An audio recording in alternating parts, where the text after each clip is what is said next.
Hello and welcome, my beautiful movie peeps, to another Friday live stream here on the greatest movie news channel on YouTube, Tracy Films. Oh, it is so nice to finally be here with you guys. Apologies for missing last week's stream. I really did have it in mind. I'll stream in my hotel room and give you guys a 3C live on the road. Technical difficulties up the wazoo. Don't know how other people managed to do it, but I could not get to figure out. So I said, I'm gonna order room service.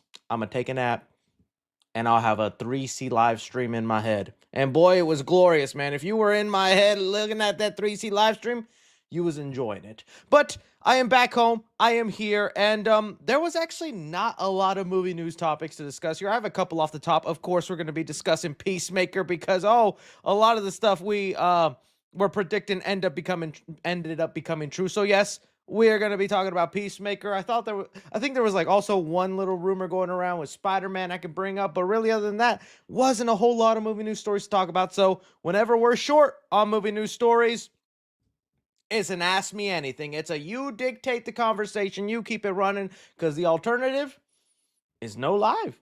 And who wants that, right? Everybody needs their couple hours of Chris. Now, I will also say, guys, I got a little family thing to do later today. So if I have to cut it short, I apologize. I will find a way to make it up to some of you. But that's also why it's a little earlier than usual because of this. But hey, it's so nice to see you guys. How long? I was trying to click this one, and I clicked the other one. Love you too, Nathan. Don't know what that other one was.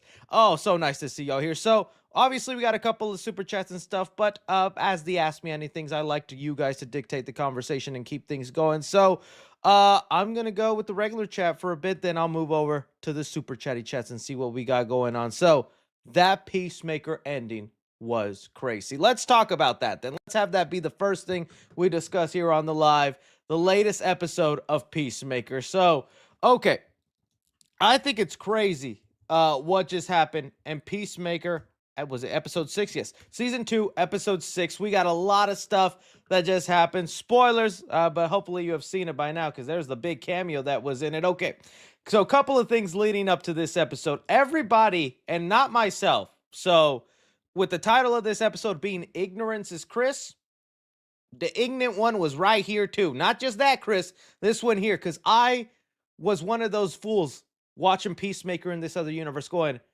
I'm so happy for him, dude. He's a hero here. Everyone's so nice, cheerful. Like, this is the best dimension ever. And then my chat was like, Nazis, racism, where the color people? And I'm like, what? What are you talking about? And then sure enough, I realized, oh my God, there is no person of color. It is all white people. What is going on? And some people were saying, oh, it's not people being clever. It's because all these critics got to see the episodes ahead of time. Nope. These last 3 episodes we're going to get, including the one last night, episode 6, these were not given to press. These last 3 episodes were not given to press ahead of time. So the revelation was not known to the critics. It was genuinely just eagle-eyed fans watching the episodes going, something ain't right about this universe. Something a little off. And I'm so ashamed of myself. I didn't catch it either. So we got the giant revelation.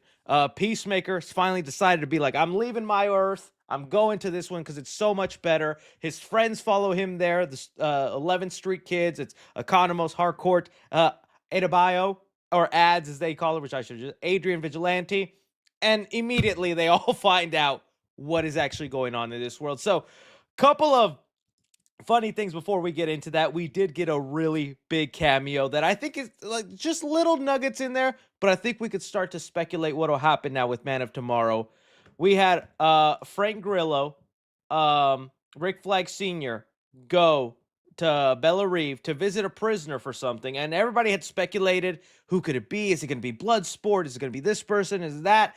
And a lot of people were theorizing Lex Luthor, but I didn't know. But also, because it's James Gunn, any character that he's touched or had a movie or show with, I'm like, they're on the table. So I am like, you asked me years ago if Superman would cameo in a made-for-TV show. I'm like, no, Superman's too big to be doing that. But because James Gunn worked on Superman, I'm like, it's more possible than ever. And here we have Nicholas Holt's Lex Luthor, who I want to say was amazing in this episode, dude. He was so great.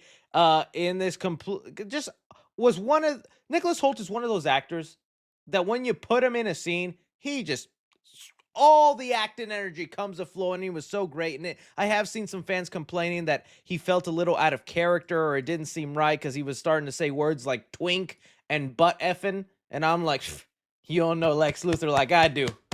All right, you don't know Lex Luthor like I do. No, I feel like it made sense, and it just kind of goes to show you um the more freedom James Gunn has when the projects are differently rated. If anything, it makes me a little bit more scared to well, I guess Green Lanterns isn't going to be R rated. Is Green Lanterns going to be TVMA? Probably will be, but I mean, Guy Gardner was a little foul mouthed in the early episodes of Peacemaker when he was like interviewing him. So it just shows you the fun. I don't think it's so out of character and wild. It makes sense. But the thing that did catch my attention whenever Lex Luthor stepped on screen is he has a cane. He was walking with a bit of a limp and he had a cane. I think that right there is our biggest hint to the future and where we see Lex Luthor. He's obviously injured and still recovering from what Crypto the Superdog did to him, biting him and tossing him around like a rag doll, or even just Superman freaking giving him that little tackle whenever he was trying to escape to the other realm. Lex Luthor is injured now. Is that permanent? Is he always going to need that cane? Is it just for recovery? Because I think Peacemaker only takes place a little bit after Superman, so maybe it's still in there. But I think him and his body being in this recovery state, having this limp, is going to be a big motivating factor for him to build his own mecha suit. The suit that he eventually will use to fight Superman. Now, it's not that big a surprise, too, because in the Man of Tomorrow images that we've gotten, we already see well, Lex is definitely going to be rocking this suit because all the promotional images are that. But I thought it was still cool to see, him having the little cane in there. And I'm like, yeah, it looks like that'll be a determining factor for him. It's like, hey, my body's not all the way there. I need to be for this. I'm going to have me a little mechanized suit so I can be up to the level I want to be. So I like that. Is this scene also negotiated with us that he's probably going to find a way to escape prison or just be put as a less of a threat because he's helping Rick Flag Sr. with this little device that'll pinpoint wherever this portal is that the Peacemaker and his friends are using. It was honestly a great way to use him. It didn't feel like nostalgia bait. It didn't feel like a cameo to just have it in there. It felt like it served a purpose and to help with the story. Who else would have the technology to be able to find something like that? Lex Luthor. So it's James Gunn staying true to what he says. If he has a cameo, if he has a person thrown in there, it's not just going to be so fans can go, oh, that bald guy I like. It's gonna involve things with the story and it's gonna advance stuff. So I like that. Okay. But we finally had it happen, yo. We had Adebayo is in this other realm, and she's like, yo, it's probably not safe that we're just in this mansion with Peacemaker's family. I'ma go for a walk. The second she was like, I'ma go for a walk, I was like, oh, yeah, I don't think you want to do that. I don't think you want to do that. No, no, no, no, no, no, no. No walking out here. And immediately when she steps outside this other realm, people are giving her the eye. People are looking at her funny. And the words that were spoken in this episode, it was flabbergasting. It was just can you imagine being an actor and you're paid all this money, and then on the day of your job where you're very professional, you're a good person, and you're like, okay, I need you in your most hateful tone to shout out the words, "It's a black." Huh? Huh? That was so insane, man. And also that context too. One got out. What? One got out of where are they keeping them? That's the other thing. And this also brings me back because this was like kind of a topic of contention whenever early on in the season. I think it was episode 2, right? There was a part where Peacemaker is in this other realm, and there's like all these people, yeah, these terrorist group that are taking up a building and they're about to bomb it and set up all these alarms.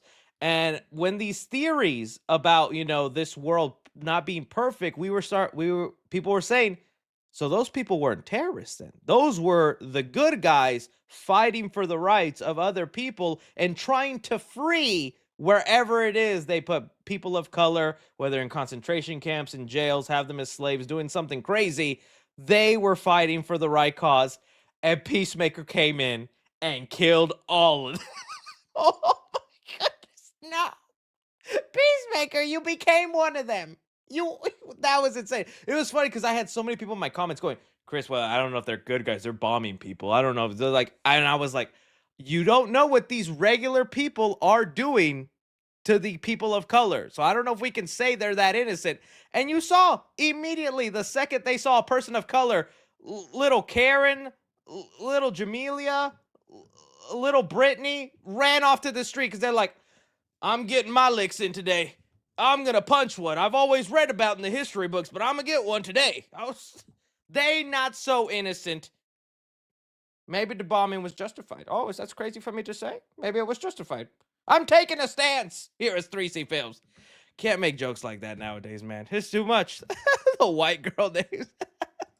But it was just insane, and it's so crazy. And I've already seen some of the annoying discourse going on online because we see one of the flags from this USA, which I'm like, how have you not seen this? There's got to be people with those flags everywhere with this like Nazi American flag, and everyone's like, well, it's crazy how close we are to that. And honestly, I don't think they're that crazy for saying it. Sure, we're exaggerating a little bit, but dang, with the horrible, insanely weird thing, not even weird, just horrible and downright heartbreaking things, is a reason this is part of the commentary of this season Peacemaker, and why we have like almost as one battle after another has this commentary. Peacemaker's got this commentary. Feels South Park's making these commentaries.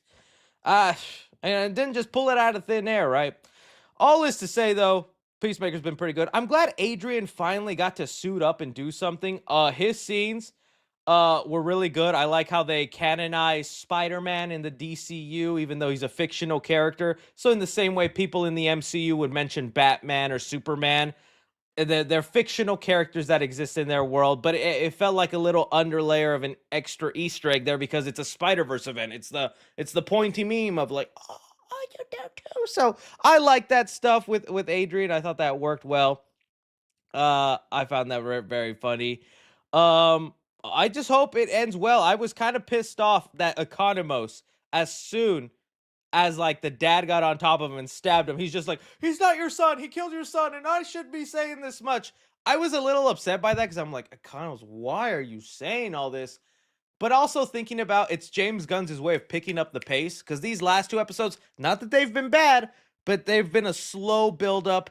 And with a recent show this week that kind of disappointed me, Alien Earth, with its finale, I like that they're not continuing that slow pace to the end. It looks like we're foot on the gas, running through, and we're going to get probably a lot development done in these next two episodes to wrap up this story. At least I hope so. If it ends on a big old cliffhanger, same way Alien Earth did, I will be a little disappointed. But we got things going. Dude, I like that also. If that's how they end it, is they just throw GI Robot in that universe, and it's like, all right, go have your fun, dude.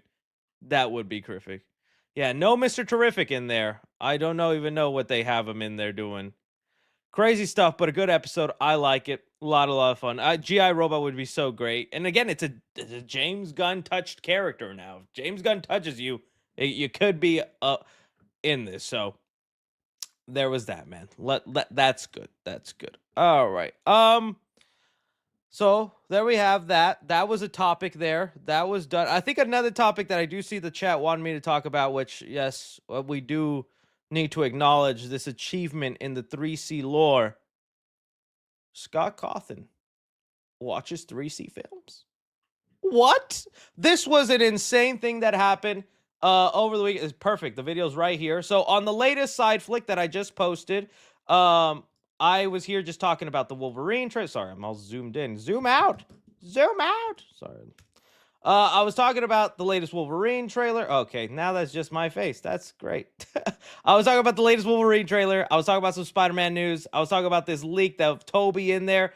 And nothing really FNAF related except for the fact I wore a FNAF shirt in the video. And Mr. Scott Cawthon himself decided to comment saying, I approve that t-shirt. Excellent choice. Okay, couple of things on this. I mean, I know who Scott Cawthon is and all that, and I know what his profile picture looks like, but with all the years I have talked FNAF on my channel, I have gotten so many user photos that exactly are like the Scott Cawthon one. And so when this popped up, I just thought it's another FNAF fan. It's another nice fan paying homage to Scott and his user profile in there and all that. But then I did see the check mark and I thought, okay, maybe it's like one of his, like, I don't know, spin-off accounts or something. And so at first I just responded to him like he was a regular fan. I was like, "Oh, hey, appreciate it, man. I'm glad you like the shirt." And then everybody's like, "Chris, this is Scott. This is the real Scott. Chris is Scott." And then I was like, "Holy crap, I just realized who this is. I thought it was a FNAF fan, not the actual Scott. What an honor." That blew my mind, man. It's kind of the things that, like, they excite me, they fill me with such honor, and then they terrify me. This isn't the first celebrity who watches me. There have been a good amount of Hollywood stars who DM me saying, "Hey, I like what you do. Hey, I like you." And I never bring it up. I never talk about it because one, I feel like people will then instinctively think, well, now that Chris is going to be nice to them in their reviews and all that, and that's not going to be the case. I'll still be honest with them. But also, it's a pressure now, man. Yeah, all the silly, goofy things I do on my channel.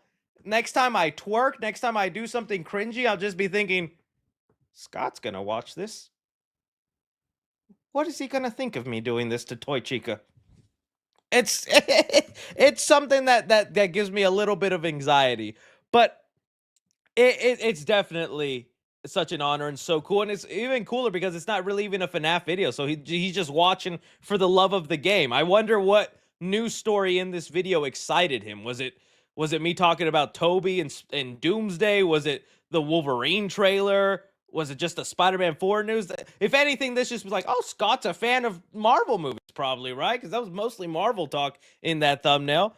But I don't know. It was just it was a huge honor, and it just added to the list of people that watch me. I'm gonna thank Daco for this. Daco is a fan of 3C, and I know Daco's probably closer to Scott than I am. He's had multiple interaction with him. I'm gonna somehow credit this to Daco, and that he helped Scott on my radar. And I was like, okay, that's who I'm gonna be thanking. So, yeah, I just thought that was cool. Definitely. I guess if we want to stick on the FNAF train, there was a small piece of FNAF news that I don't know how, because I saw this getting copyrighted. There is gonna be a FNAF 2 Popeyes collaboration. You can see it right there. It's been leaked online. Yeah, it looks like Popeye's chicken, out of all places.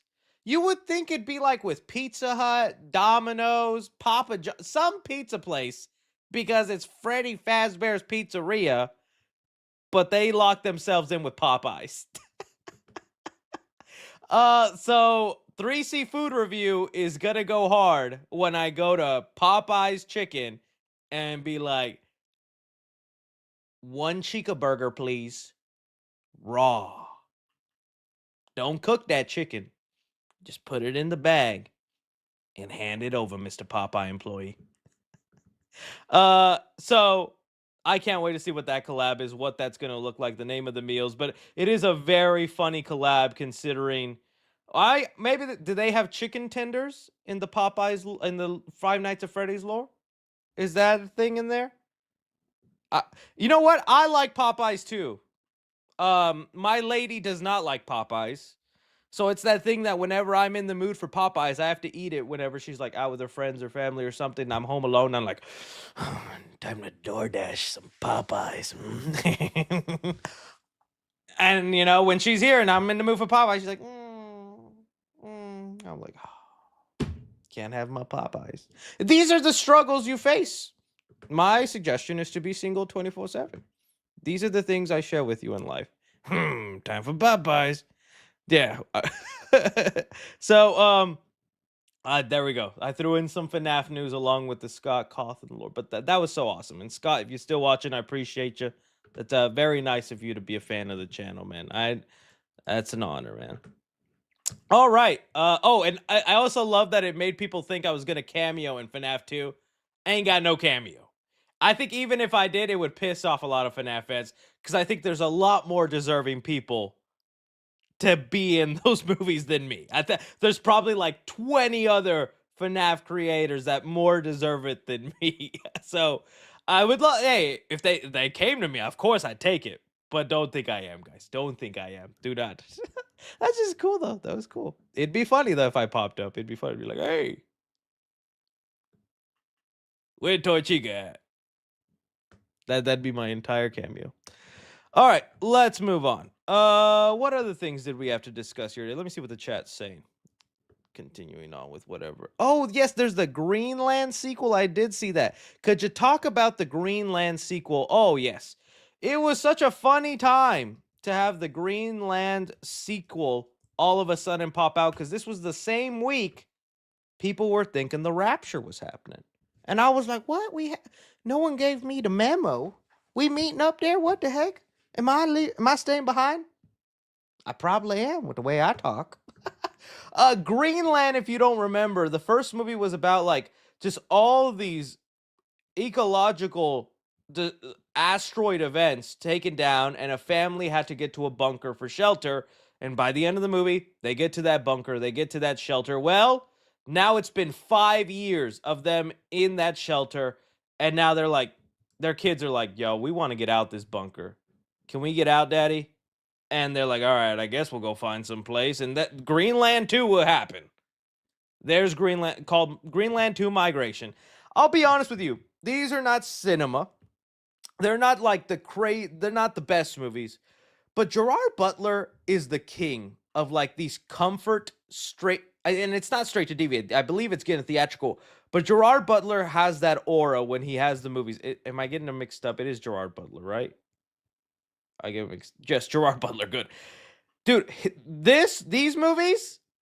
Okay, let's just go through his filmography. It's like movies your dad would pick up at Blockbuster back in the day, and you never heard about it. And you're like, Dad, well, how did you even know about this movie? And then you go home and watch it, and it's a pretty fun movie. It was enjoyable. So you had that. You had Den of Thieves. I mean, dude, Den of Thieves screams pop movie. The Olympus Has Fallen trilogy. There was a whole trilogy of this guy who just works at Secret Service, whether it's the president, London, all this. So fun. Love those. Angel Has Fallen. Plane, dude. Plane is actually a great fun movie. And so I think he's just got the king. He's just got that vibe going on with these kind of films. Greenland. Let me see if the chat's agreeing with me. Maybe I'm sounding crazy about it. Straight to floppy disk. Now that's it. It says here, Gerard Butler movies are better than some big picture. You know what, Jonathan? I think you might be right. They have some comfort fun to them. That's what I think about though. Whenever I see his movies, I just think about, dude, my dad would have picked this off a Blockbuster shelf in a heartbeat. Would have gone home and I would have been watching it, enjoying the heck out of it. So yeah, I'm looking forward to Greenland 2. I think Greenland 2 is probably going to be a lot of fun, very enjoyable. Again, nothing like super Oscar worthy or crazy, but like it's a fun movie to check out. It's a fun movie to check out. All right, let's see what else you guys are talking about. Chris, you look. Don't give me this, man. I'm not wearing them for style. I'm wearing them because I need them. I hate it, man. I hate that. And you know what? Now I'm noticing, because I'm becoming that person who like you probably have parents like this where they're like, you put a phone in their face and they're like, hang on. That's becoming me. I'm watching movies and TV shows and I'm noticing the characters that go. And I used to watch it and go, why don't you just wear glasses all the time? I get it now. I don't want to wear glasses all the time, but if I want to read clearly without squinting, I need it. I was watching Creed and Rocky Balboa does that in one scene. I was like, what? All right. Let's see what else. Let's see what else we got going on.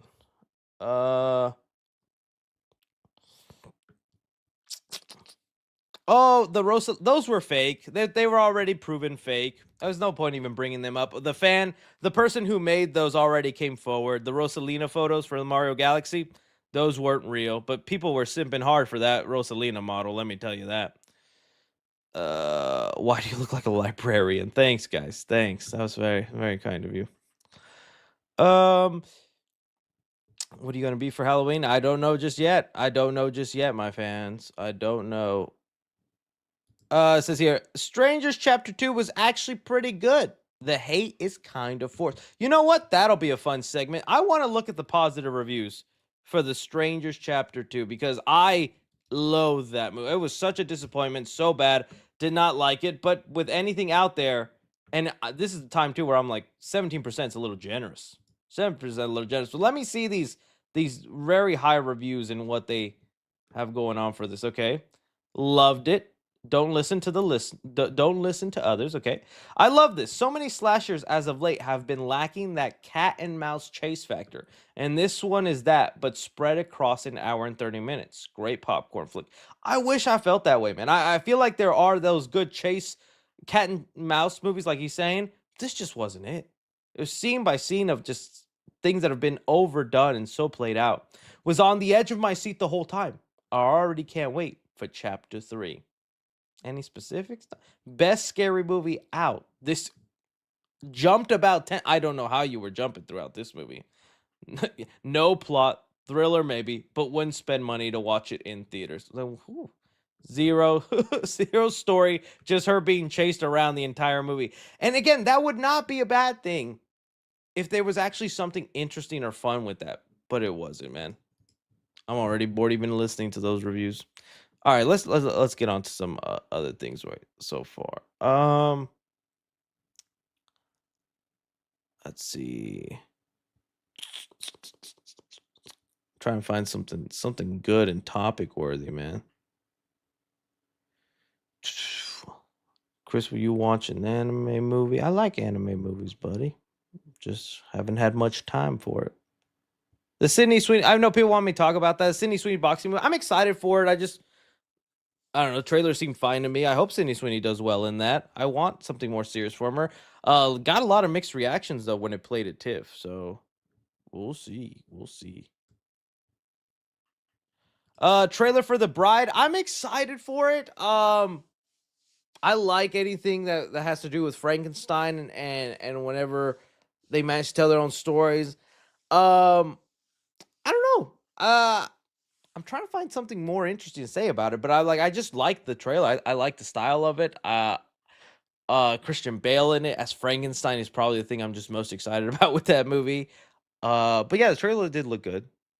All right, I'm just gonna go into Spidey news. Yeah, I guess I could go into that real quick. There was one piece of Spider-Man story news I saw. Let's see here. Spider Shifter. So, although we have gotten a lot of Spider-Man news stories, specifically when it comes to the villains for Spider-Man Brand New Day, we've gotten a lot of people confirmed, right? We just recently had Tombstone, that's going to be played by Marvin Jones III. We've had Scorpion confirmed. Is there anybody else that I'm missing? I think those are the main ones. And there's rumors for people like Boomerang, Tarantula, other things like that. But even with these people, Scorpion, Tombstone, we are being told they are not the main villains for Spider-Man Brand New Day. They are just going to be part of the story. They're going to be secondary villains, and there is a bigger threat. And we still don't know who this bigger threat is. The closest detail that we've gotten is that it'll be a female villain, that we're getting some sort of female villain in there. And we have a better idea, but I'm still lost on who it could be. So I've heard this from other people. So one, John Roca, who was the first person, mind you, John Roca was the first person to tell us about Punisher and the Hulk as the MCU characters in Spider-Man Brand New Day. We all threw that off to the side and we're like, yeah, right. And it was actually true all the way back in January. Now he's saying that the villain for Spider-Man Brand New Day is a shapeshifter and is female. Could we be going with a female chameleon? I wouldn't mind that. That'd be okay for me. I just don't know if I see Chameleon as like a main villain kind of. Well, I could see it, but as an early Spider-Man movie. I don't see it in like the fourth entry in a long-standing trilogy, especially after you've already done like a Spider-Verse event, right? But I guess if you want to go back to ground level, start at the base and build up to something bigger again, which it does feel like they're trying to do that since it's a street level story. Going Chameleon is fine. Now, again, I know you'll get the people already mad and upset with that kind of stuff, being like, "Oh, it's a girl."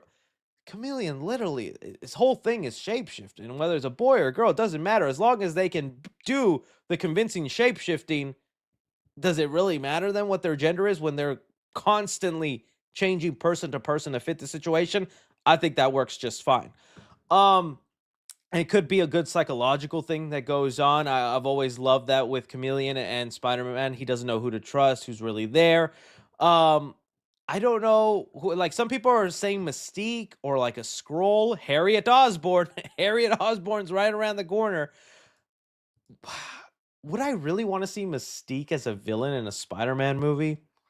I like Mystique. I just don't think of her as like Spider-Man villain material. Like I really am just still so lost in what they're planning to do with this film, who they're looking to centralize the story on, what the themes of it all is going to be. Like we talked about just recently, that absurd rumor that I just still don't believe, but all the rumors I don't believe end up becoming the real thing that happens in this movie. So I'm just giving it the light of day, where the rumor is going around that the Hulk is going to be responsible for the death of Peter's parents all the way back in Avengers from 2012.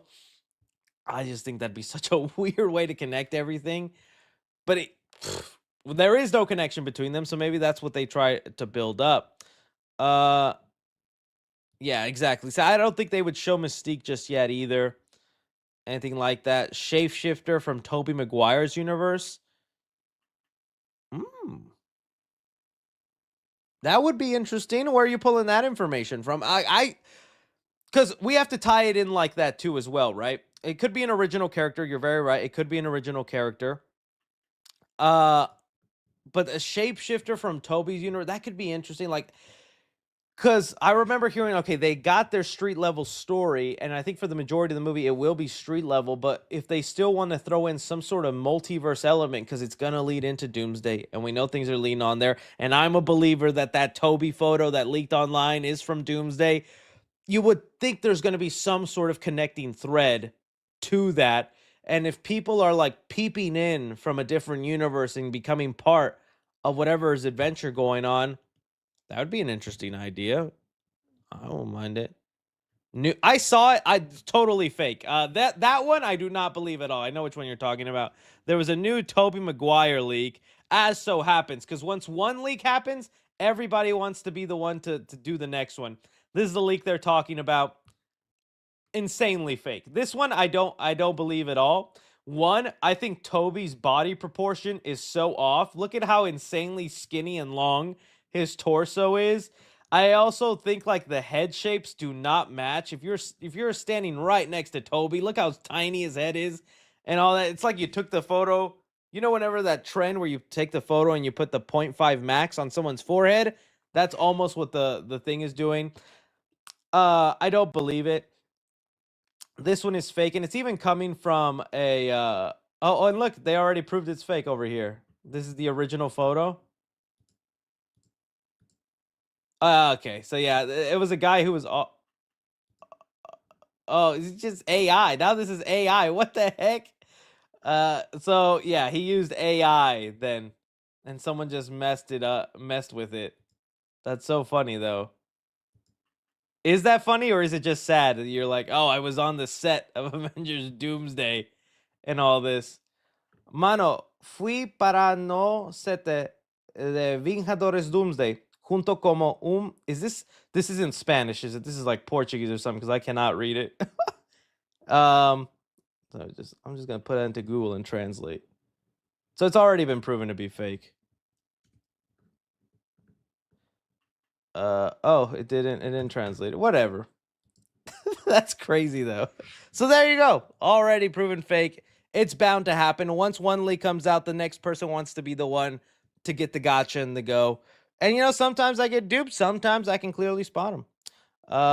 So we'll see. We'll see. But yeah, there was the Spider-Man stuff going on. Look at young Toby, looking fly as ever. All right. Did you watch Marvel Zombies? I reviewed it on the last side flick. So if you want to go back to the most recent side flick, I gave you my review of Marvel Zombies on there. Jackal as a villain would be cool. I just saw someone say that in the check. That would be cool. You know what? I had not watched Eddington. In fact, I almost didn't want to watch it because I heard it was very, politics heavy. It was also set during COVID. I was so tired of movies and shows set during COVID. I'm like, can we get past that? But after I hear so many people telling me that Eddington and One Battle After Another are pretty similar in the way they tackle those societal situations and politics and all that in a comedic way, it makes me interested to see Eddington. So now I do want to check it out, but I have not seen it as of yet. But I did really love One Battle After Another. All right, I'm gonna get into some of these questions here.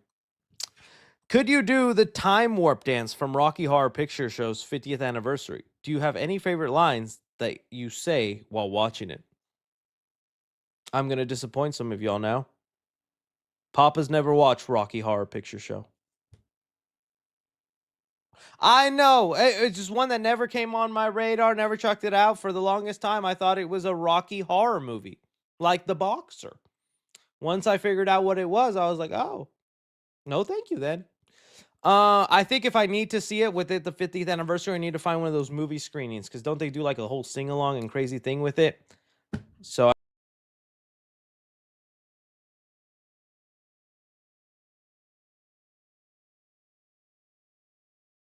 the Rocky Horror got me. I hate when I hit the back button on my mouse. Sorry about that, guys. Here we go. Let's keep going. All right. Do you goon? Do I breathe oxygen? Samuel Youngblood, are you going to do a review on The Lost Bus? What's The Lost Bus? The Lost Bus. The Lost Bus. I'm looking that up right now. What's The Lost Bus? Oh, it's Matthew McConaughey Apple TV movie that already came out. I have not seen it. Is it worth it? 85%. I have not heard about this. That's the thing I hate with streaming movies sometimes. Is like these movies just come and go, and then you never hear about them. And I think Apple is one of the worst at marketing them, because if they don't market them on their app or their devices, then they just don't at all. No, this is literally like my well, I think I've seen posters and stuff, but this is my first time actually genuinely hearing about it. I like Matthew McConaughey and America Ferrera. I'll think about it. Any news on Scream 7? Latest news and rumors besides Kirby? Yeah, I saw that there was reports going around that Kirby was going to be part of Scream 7. It was from an EW article, but it looks like they just mistakenly added that, thinking she was part of the movie, and then they retracted their statement saying, oh, never mind. We don't know anything. We thought she was part of the movie and all that. It'd be cool if Kirby was in it, but I don't think there is room for it. Other than that, I haven't seen anything official. It's a bunch of just speculation and rumored details and fake things. The last official thing I heard was the things I let you guys know. But I guess we're still waiting on that trailer.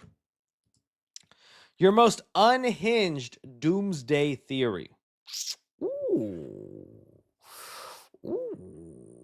Most unhinged doomsday theory. I don't know. I don't have that crazy of a theory. I just still don't understand what the movie itself is. I guess the X-Men all die. I could see them all getting killed off for like the millionth time, Days of Future Past style.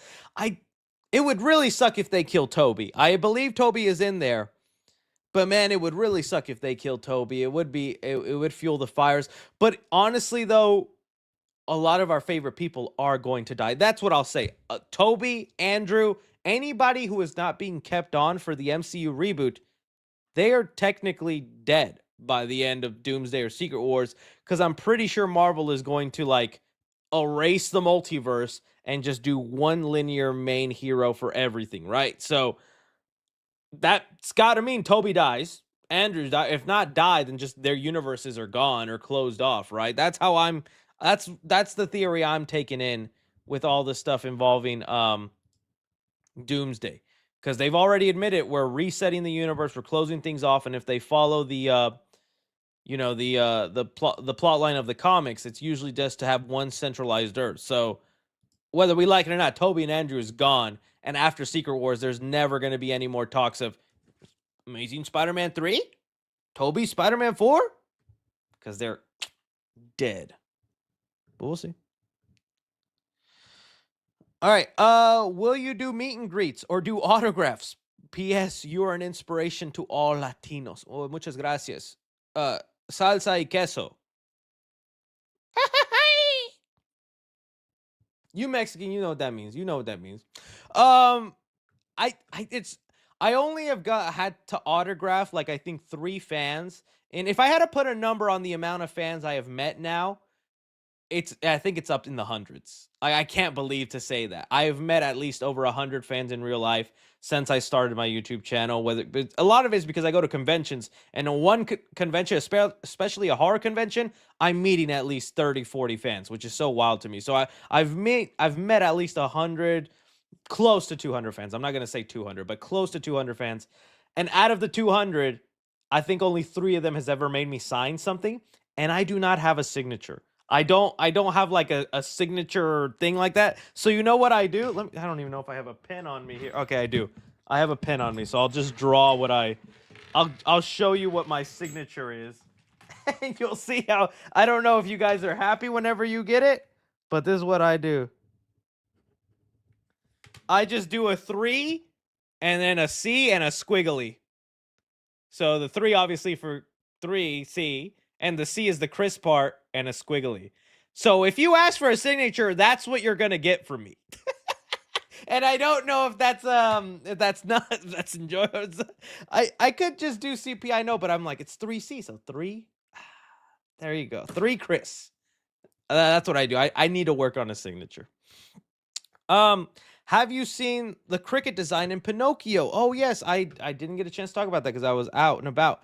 So the cricket in the Pinocchio horror movie that is going to be voiced by Robert Englund, which is our good old Freddy Krueger.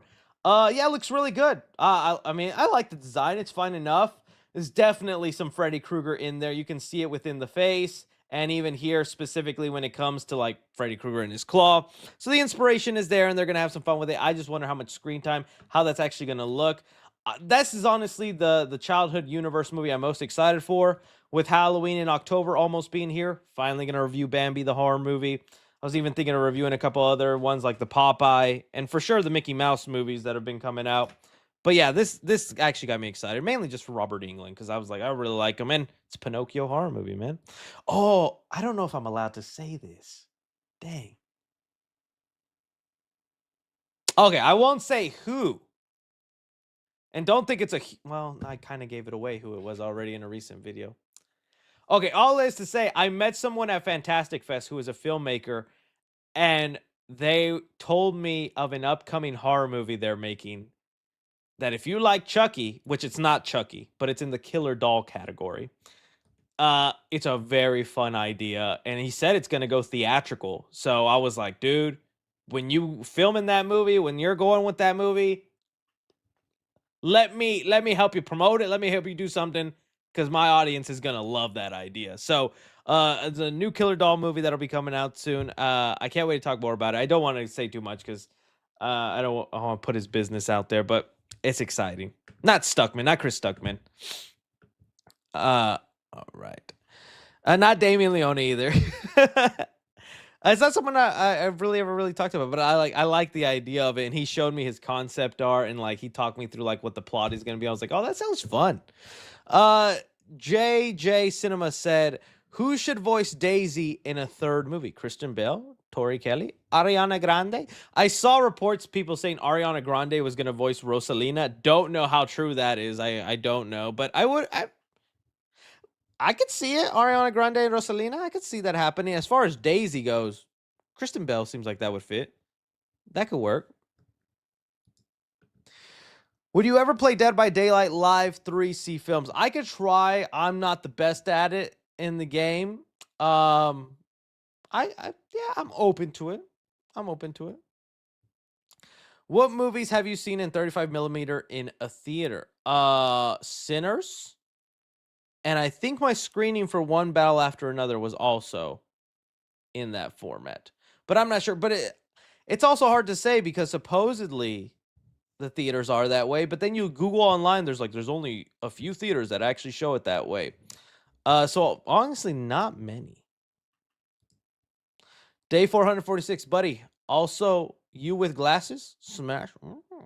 How about glasses and a pink shirt? Glasses and a pink shirt. Glasses and a pink shirt. You know that trend? You guys know that trend, right? MIB Gaming SB says, so who can really stop Wanda from Marvel zombies?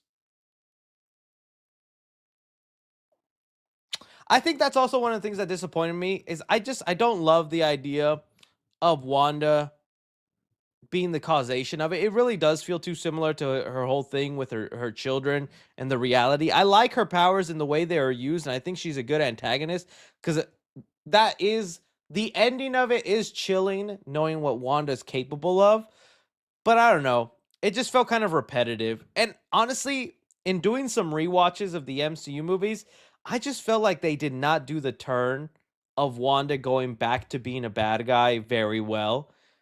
And a lot of that is because of the Disney Plus stuff, man. WandaVision was cool and all that, but jumping from Endgame to Doctor Strange Multiverse of Madness, it's just such a huge twist and turn. I would have rather have had that gradual turn done through movies in some way instead of the way it was done, you know? Raymona sends in $1. Thank you so much. Todd Murray says thoughts on Alien Earth. Any season 2 theories? Oh, okay. So there we go. All right, I'll give you my thoughts on Alien Earth. Okay, so I was talking about this show and I've been watching it with you guys, and I want to say first like yes, the first 4 episodes of like the 8 episode season, super dang solid, amazing. I was like, dude, this is awesome. It's filling out the world. It's got some intriguing things. This little eyeball thing creeps me the heck out. I felt like they were also throwing in vibes of like Ridley Scott's Alien, James Cameron's Alien, and finding a way to fuse them into a TV show format without just retreading those plot lines. Sure, you had an episode where it was basically Ridley Scott's, Alien, because you see the whole crew and them getting taken out by a xenomorph. And then you have the military people who go into the building and feels very James Cameron-y. But that was never like the main basis of the show. It was just kind of like highlighted moments, and it reminded you of that world. And if anything, I know it's going to be a weird thing to say. This dude, the brother, I don't know how to explain it. He feels like a James Cameron actor pulled out of the 90s. Whether like a Reese Withers, the guy from Terminator 3, although I know that's not a James Cameron movie. But I'm like, he has a face of like an actor you would have seen popped up in an 80s, 90s James Cameron movie. And such a good casting in it.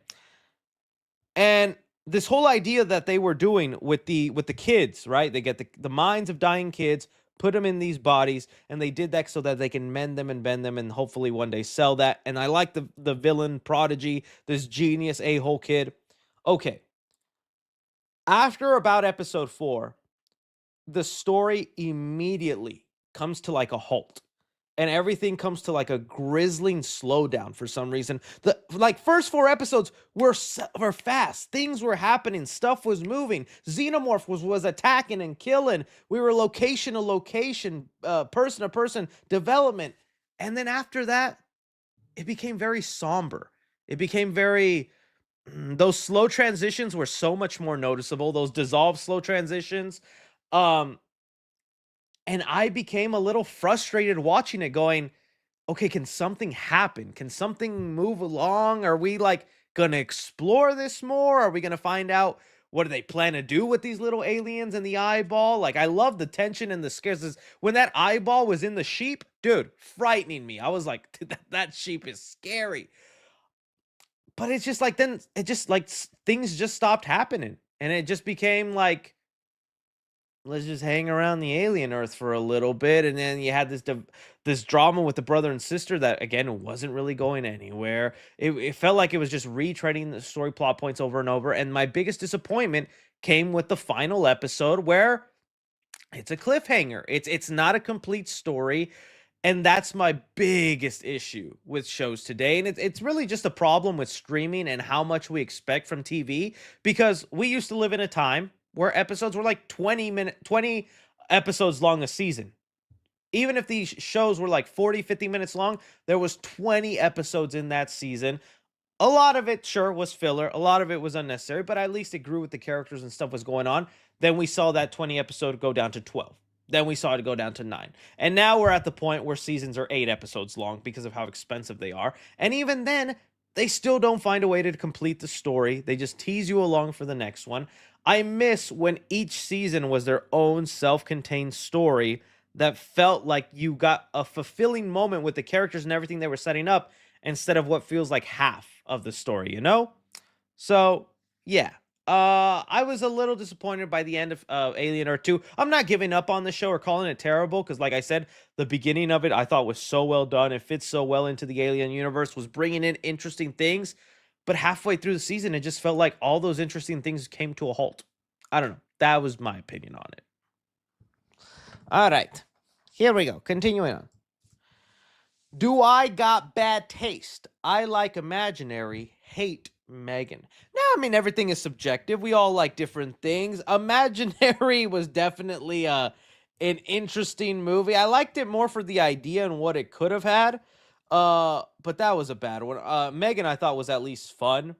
Imaginary to me is an example of a movie that takes itself too seriously with forgetting the fun aspects and just going down predictable generic routes. Megan, I thought was fun, but hey, man, if you like that, that's cool too. That's cool too. Uh, do you think Pixar's first 10 movies is the best run of movies ever? I mean, from just like a straight out studio perspective, yeah, probably. I'd have to look like what are the first 10 A24 movies, but as far as like goes, yeah, Pixar for I know there's the theories that all the Pixar movies are in the same universe, but as far as like actually being in the same universe without the need of an Easter egg or here and there, the Pixar theory as they call it. Yeah, Pixar would probably be one of the best runs. Uh, hey Chris, which challenge will you likely survive? Squid Game or the Long Walk?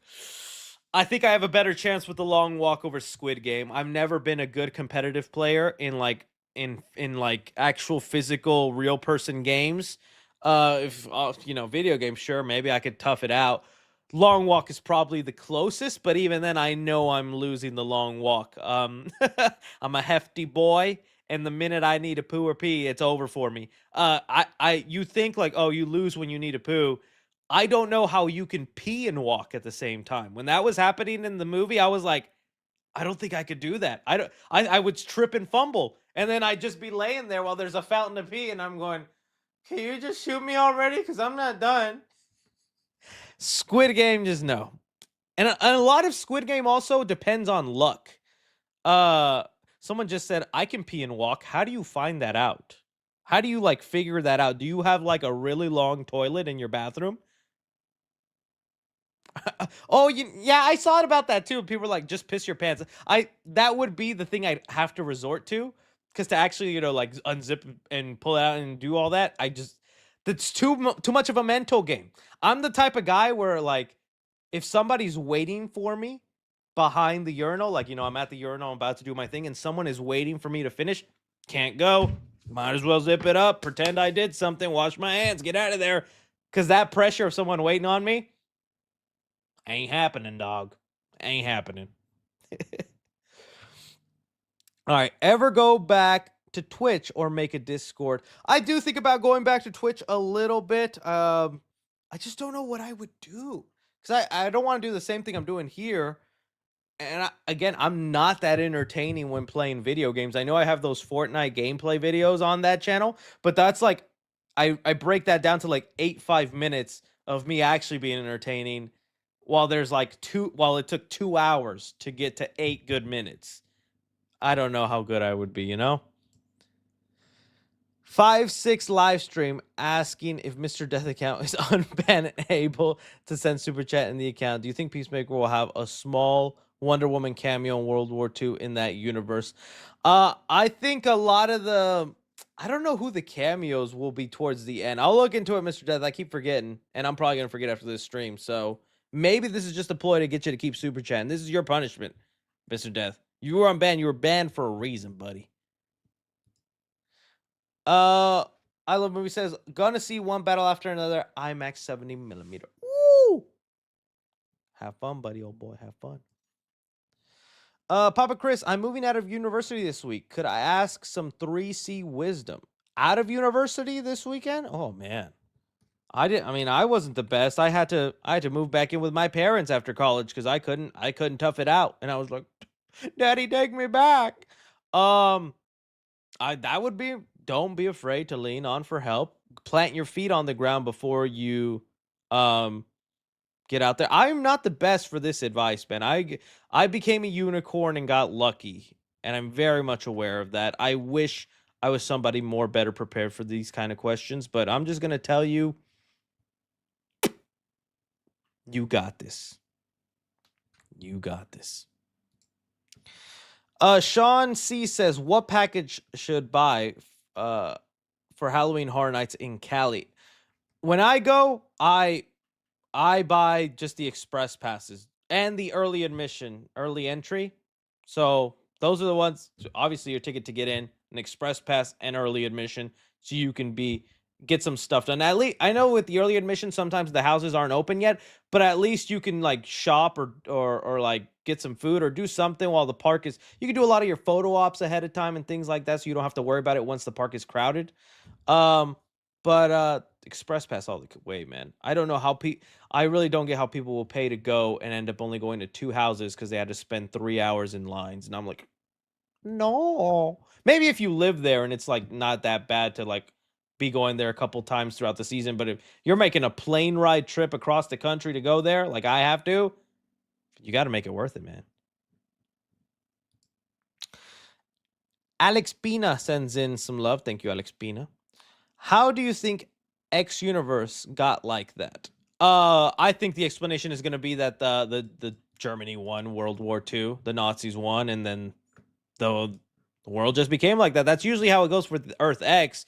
So I could see that still being the same case here. Watch one battle after another. It's cinema. 5 out of 5. Glad you loved it, Ree. Glad you loved it. I think there were some super chats that I missed out on whenever the chat redid. So let me get to those real quick. We have Snowell Jackson says Daredevil Born Again has been greenlit for season 3. I'm excited for that. I am happy that it got greenlit for season 3. Season 2 is going to be the real test maker because season 1 was half the old writers and half the new writers. So season 2 is all the old writers coming back in and doing things the way the Netflix show was doing it. So see how that goes.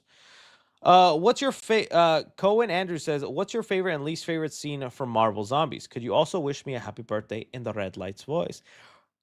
Happy birthday! Is that I've never done it in the red light voice. That's hilarious.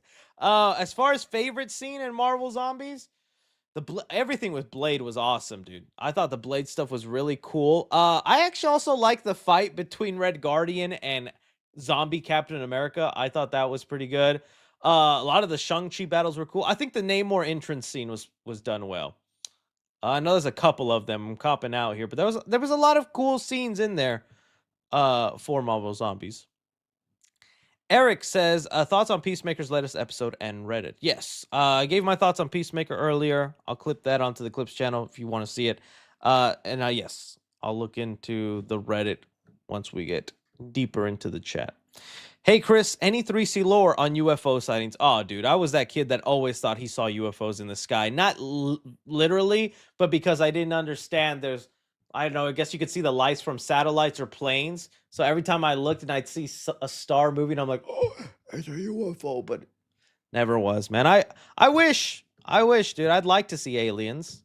I think it'd be cool to look at them and be like, yo, what's up, man? Y'all got TikTok? You should use this thumbnail as the new Twitter profile picture. You guys don't like my current one where I'm just...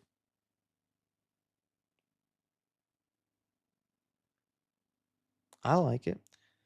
All right, there we go. And then that's caught up. That's caught up. Perfect. Benji M says, hey, Chris, since you've been to Universal before, what movie or show would you like to see turn into a ride? For me, it would be a Mission Impossible ride. Ooh, a Mission Impossible ride could be cool. I could already see Tom Cruise doing some sort of voice lines for it already. As far as Universal, what do they got going on right there? They got a lot of stuff. I'm trying to pull something from... I would just think more horror and stuff. You know, a Blumhouse ride? Just like a whole ride where it's just different Blumhouse properties coming in and attacking you in some sort of way. They did do Michael Myers. A little car ride through Haddonfield. That'd be fun. Hey Chris, will you attend New York Comic Con? I actually did get a sponsorship offer for New York Comic Con, so it looks like I will be going to New York Comic Con. I'll be sitting in on the Mortal Kombat 2 panel, and I'll be like, "Hey, y'all shouldn't have delayed that." And they're gonna be like, "Get him out of here," and I'll be like, "Oh no." Snow L Jack says, "Mr. Beast going to be in Angry Birds 3." I saw that, man. That is, it's not even, it's Mr. Beast. We also have Ian and Anthony from Smosh. I want to show up as Hawk number 2 so I can be Hawk 2. Hawk 2 jokes in the big 2025? They're going to be funnier in 2026. Procrastinator says, "Help, I'm literally wearing that shirt. Love the glasses look like Homer Simpson's enemy." Oh, Ned Flanders? Thanks. Thanks, saying I look like Ned Flanders. I love this shirt though. I'm not much of a pink shirt guy, dude, but I saw this when I went to Disney recently, and dude, I love a Goofy movie. It's one of my favorite childhood movies. Joshua Rodriguez sends in some love. Thank you so much. Remy's edit said, "Hey 3C, can you please say Fake Ham 5 is absolute cinema? It's a short film me and my buddies made. Fake Ham 5 is cinema." Don't get me in trouble now. 90 Day Fiance 696969 says, "Best Chucky doll and price." Uh it depends on which version you like. I like the Trick or Treat Chucky doll that they have, mainly because I like the clean Chucky doll look. So like but some people aren't that crazy about it. Get his face is a little white and pink than I would like. If you are someone that loves the Bride of Chucky look, then it is the NECA doll to go with. The NECA, that I think that one is built better and the detailing is way better on it. In fact, I have it over here. Let me just grab it.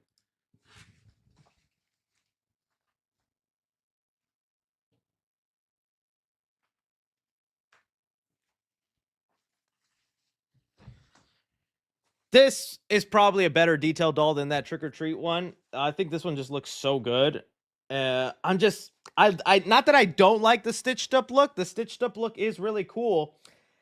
It's just, to me, I think of it of when it's Chucky when he went funny. It's Chucky when he became a comedian. Which I've gotten better at loving Bride of Chucky more for its stylistic vibe, because that was also the last really good stylistic Chucky movie. It has such a good look to it, when the rest of the Chucky movies after that they almost look like State Farm commercials. That's what a lot of the Chucky's movies look like. So I love Bride of Chucky more for its style, and it at least balances some of the humor and horror in there.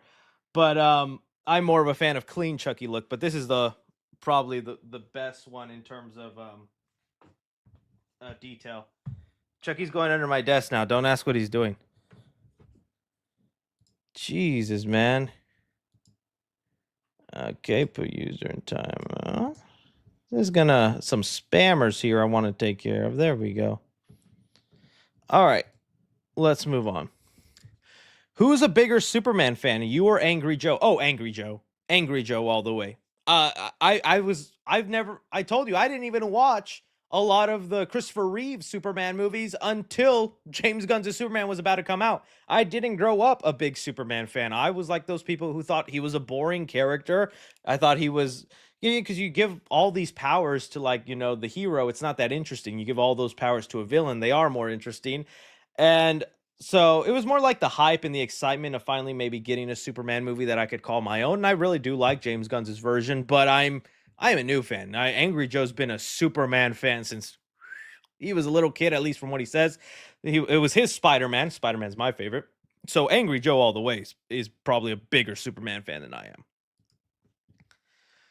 Michael Tomsick says, "Do you think we'll ever learn about Matt Reeves' personal troubles or why he took years writing the Batman Part 2 screenplay?"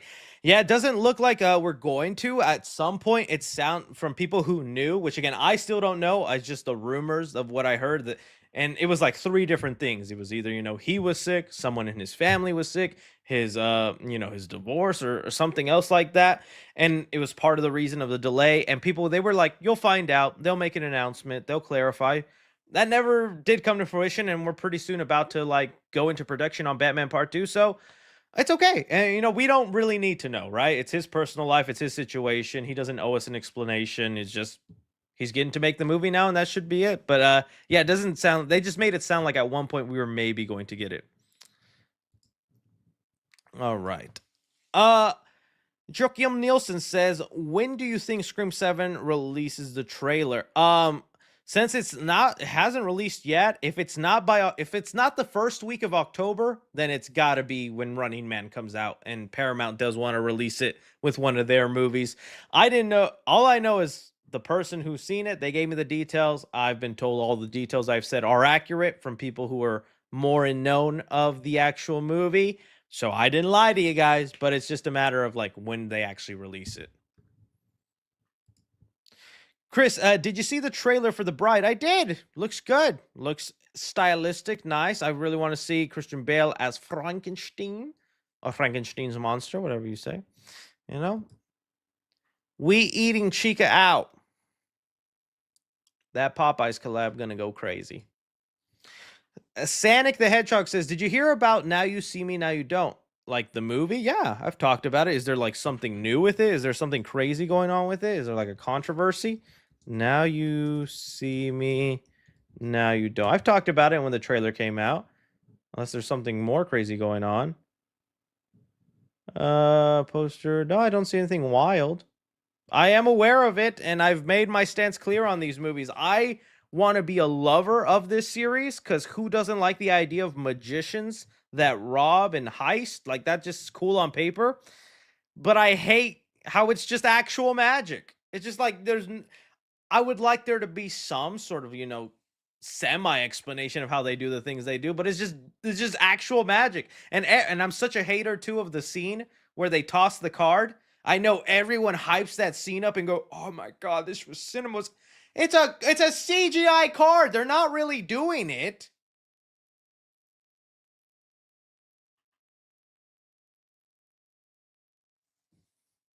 Piss me off here, man. Now you see me. Now you poop me. Got him. Did you hear about the Resident Evil movie news? Yeah, sounds like Zach Kreger's cooking up something good. So he's not going to be following any of the storylines of the games, which I know that makes him mad. But I'm like, we had a Resident Evil franchise that went 7 movies without really following the games. Doesn't seem like the audience cares too much.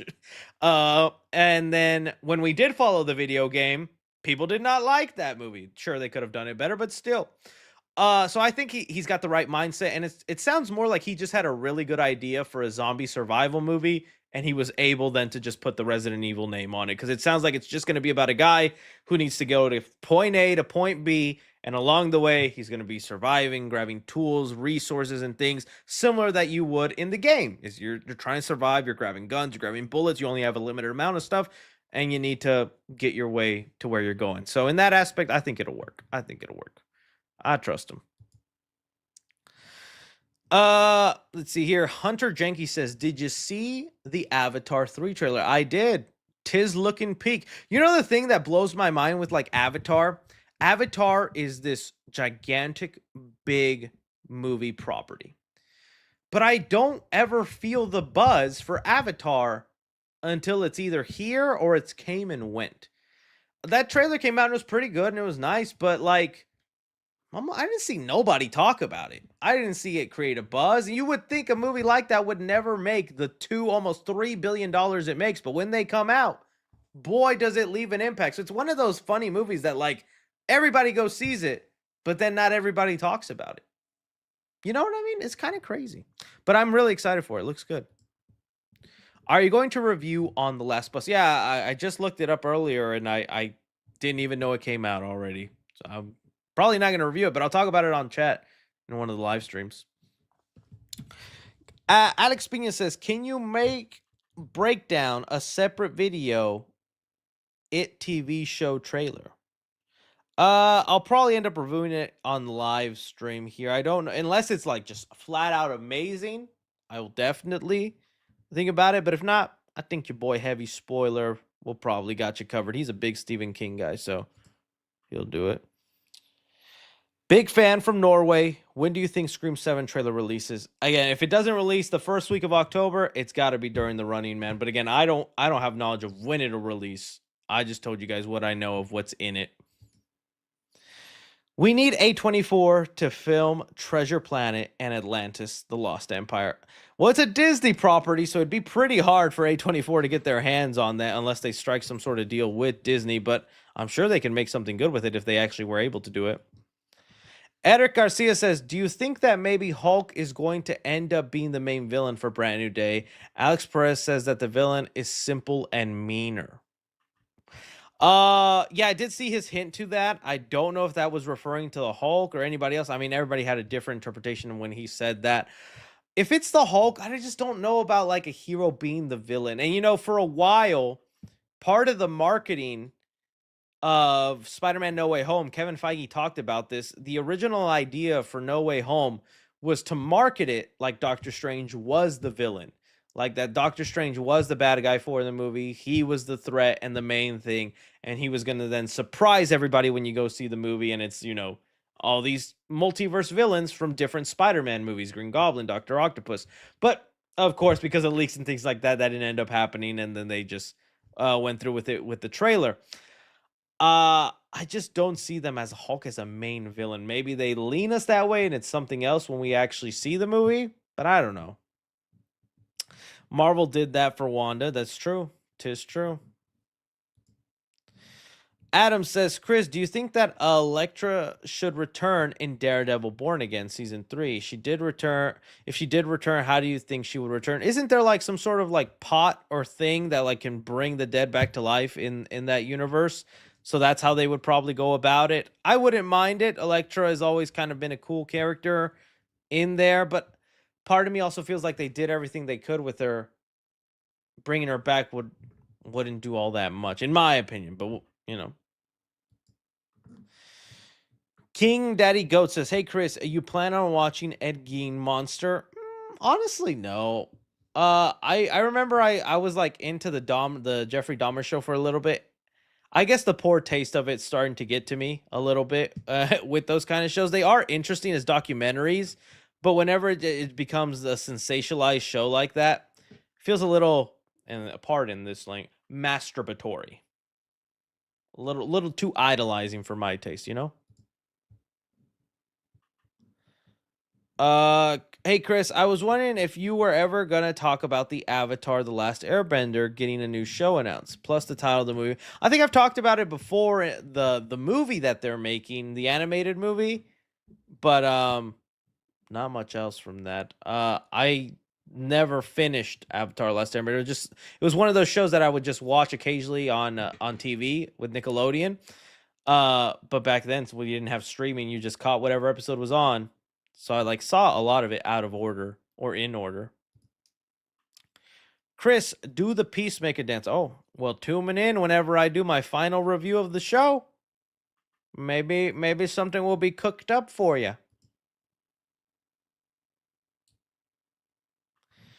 Thoughts on the Collector movies and the Collector. I love the Collector movies. I thought the Collector was a really great sequel. I want the third film, the Collection, and I hate that the pandemic is the thing that kind of ruined that movie from happening.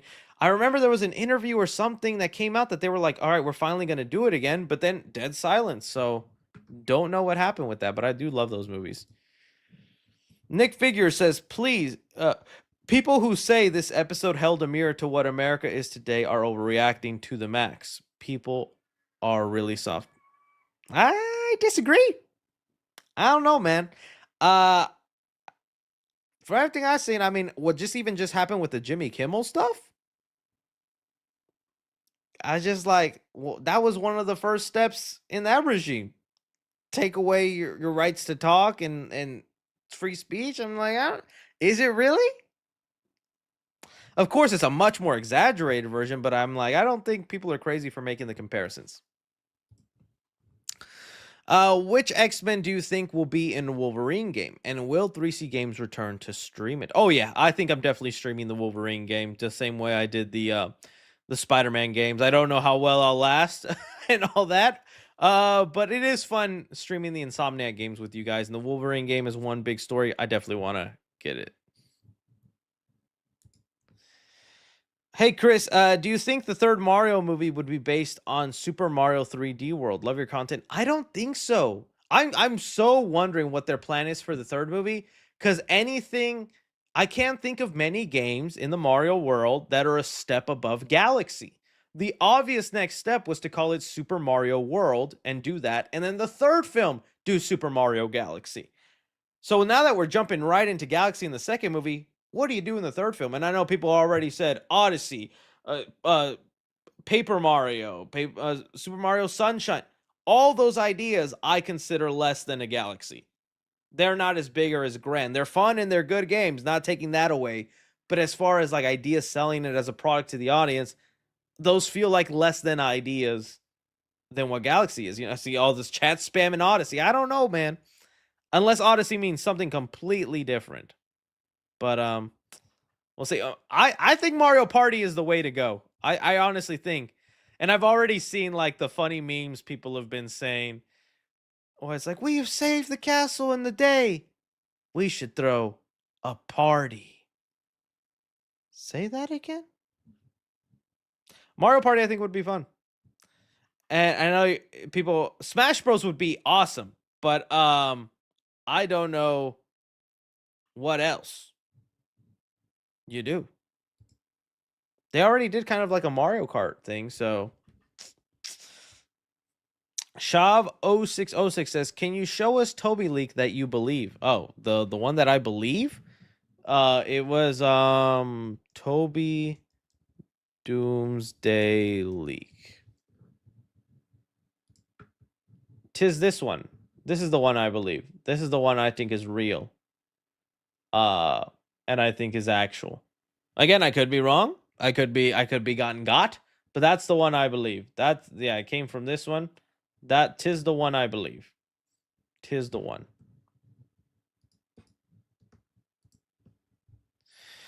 I tag you on IG, post dope Halloween house. Oh, okay. I'll check it out after the stream, my friend.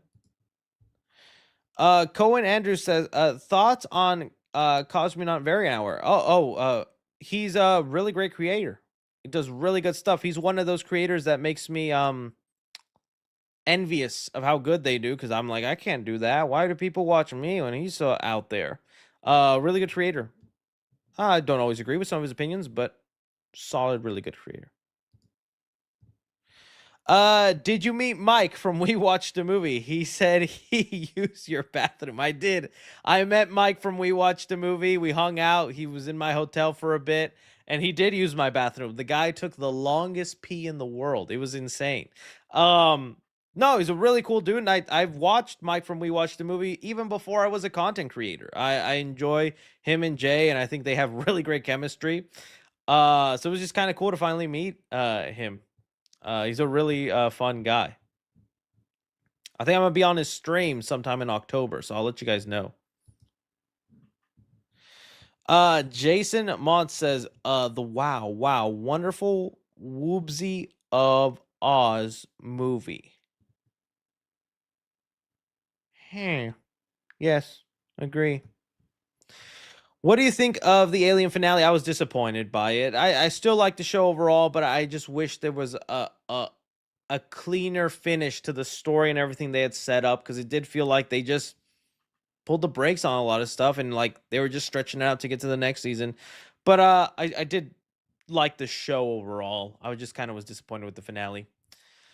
Haddox Humphrey says, "Have you watched Kick-Ass? And if you have, does it deserve a review or a sequel?" I miss Kick-Ass. Well, Kick-Ass did have a sequel that let me down. That was I was really looking forward to that movie, and I was kind of disappointed with Kick-Ass too. But that first Kick-Ass is like one of my favorite movies of all time. I like, might be weird to say, but I really love that first Kick-Ass a lot. I'm curious what they do with this reboot. They keep saying, Matthew Vaughn has said that they're going to make a new one, but haven't heard much on that. Thoughts on YouTuber McJugger Nuggets movie? I have never heard of that person, unfortunately. McJugger Nuggets movie. Unfortunately, I've never heard of that person. I'm sorry. Hopefully they're a good creator. Michael Thompson says, Chris, you missed my super chat at the beginning. I went back for it. Let me see. Yeah, you asked me about 3C lore and UFO sightings. I brought it up and said I was a kid always looking up in the sky thinking I saw UFOs, but I don't think I ever really did. Jaden Griffin says 2026 already feels surreal. What do you mean I'll be playing GTA 6, then a month later, a new Spider-Man movie, also excitement level for Avengers Doomsday? Yeah, 2026 is going to be an insanely packed year. I hope Spider-Man comes out, man. I was worried with them reports saying that they were behind on scheduling and this delay with Tom's injury, but I don't know, man. We'll see. A lot of GTA 6 content going to be coming your way. I don't know if I'm going to be part of that. Sir Walrus sends in some love. Thank you. Just because I've barely ever played a GTA game, so I don't know how good I'd be at actually playing one. Hey, Chris, did you see Dan Trachtenberg confirm there are no xenomorphs in Predator Badlands? What are your thoughts? I think that's smart. That's the right way to go. Dan Trachtenberg, what I think he said really worked, because we know there's going to be the Weyland-Yutani reference, and there's going to be the androids from the alien world, but he didn't want to just throw in xenomorphs to throw them in there. I still think they're building up to some sort of Alien versus Predator movie down the line, but he's not going to rush that here, and he's not just going to throw in a xenomorph to have it. I think he's doing it what he should. He's like, there's interesting things in that world, and if I could throw them in here, why not? So yeah, I liked his comments. What's your favorite guilty pleasure movie? Ooh, I have a lot of random ones. I don't even know if they're not necessarily good movies, but like I don't know why. I like Without. I've talked about this before. I like Without a Paddle. I don't know why I liked that movie as a kid. Without a Paddle, I thought was kind of fun. It's dumb, but I thought Without a Paddle was nice. Some other guilty pleasure movies, man. I'm thinking a lot with that actor for some reason. Do you guys remember? It was like a Dane Cook movie. Dane Cook, and it had like Jessica. Not what was her name? Jessica Simpson. Yeah, I don't know why. Employee of the Month. I like that trashy movie. These are just movies that would come on TV and I would always watch them. I just like, yeah, Employee of the Month. That was kind of fun. That was an enjoyable one. Again, the guilty pleasure knowing they're not the best, and they're just enjoying them for what they're. Jurassic Park 3, yes. I like Anaconda, yes. Cat in the Hat, yes. Okay, not Two Girls, One. Oh yeah. I don't know if this is a guilty pleasure. I like that just on its own, and I'm so curious about this new one that Kenan Thompson is doing. I know some of you guys were asking me before, and I forgot to bring it up, but Kenan Thompson is doing a new sleepaway camp movie. What? I'm actually very curious how they tackle this, because I think the way you go about this is not the intention, or maybe it is. I need to do more research on the original. But if you have not seen the original Sleepaway Camp, don't look anything up about it. Kind of just watch it and be horrified by the ending. When I watched that, because again, I watch horror movies too young. That first Sleepaway Camp, dude, I did not know what to feel. It was like the most horrifying, confusing, odd feeling, and I felt that at the age of like 8, and I was watching that going, "What's that? Oh my god!" it was something, and it left me scarred. But it was that's when a good horror movie does that. Okay, now in the day and age we live in, I think there's an obvious route you take with that storyline, and you lean more into it. But then I don't know if like that's the right way to go, because I don't even think that was like, I just don't know how they go about making this one again. And I was also disappointed with the sequels. The sequels were just kind of like, they just became silly comedies in a weird way. I think I only watched like the second one, and I was like, yeah, I'm not for it after this. But dude, I don't know. I like Sleepaway Camp, that first one. I can't wait to see how they somehow bring this one back. I just no way. But I don't know if that's a guilty pleasure one, because that's just I think a good movie. I wasn't here if you answered. Will you attend New York Comic Con? Yes, I got a sponsorship offer to go there, which is usually how I kind of like to go for those things, and so I'll be there. I'll probably do a video for you guys. Trashman says, in my last chat I asked, will you be making Tron movie reviews? But what I failed to mention is that you will be watching the past Tron movies from 1982 2010. I don't remember much from the 1982 movie. I really do like the 2010 movie. Maybe there's something there about going back to watch those two. Have you seen the K-pop Demon Hunters collab? It's gonna be massive on Fortnite. That's crazy that they're doing that. Yeah, I can't wait. Just hear Golden while I'm shooting people down.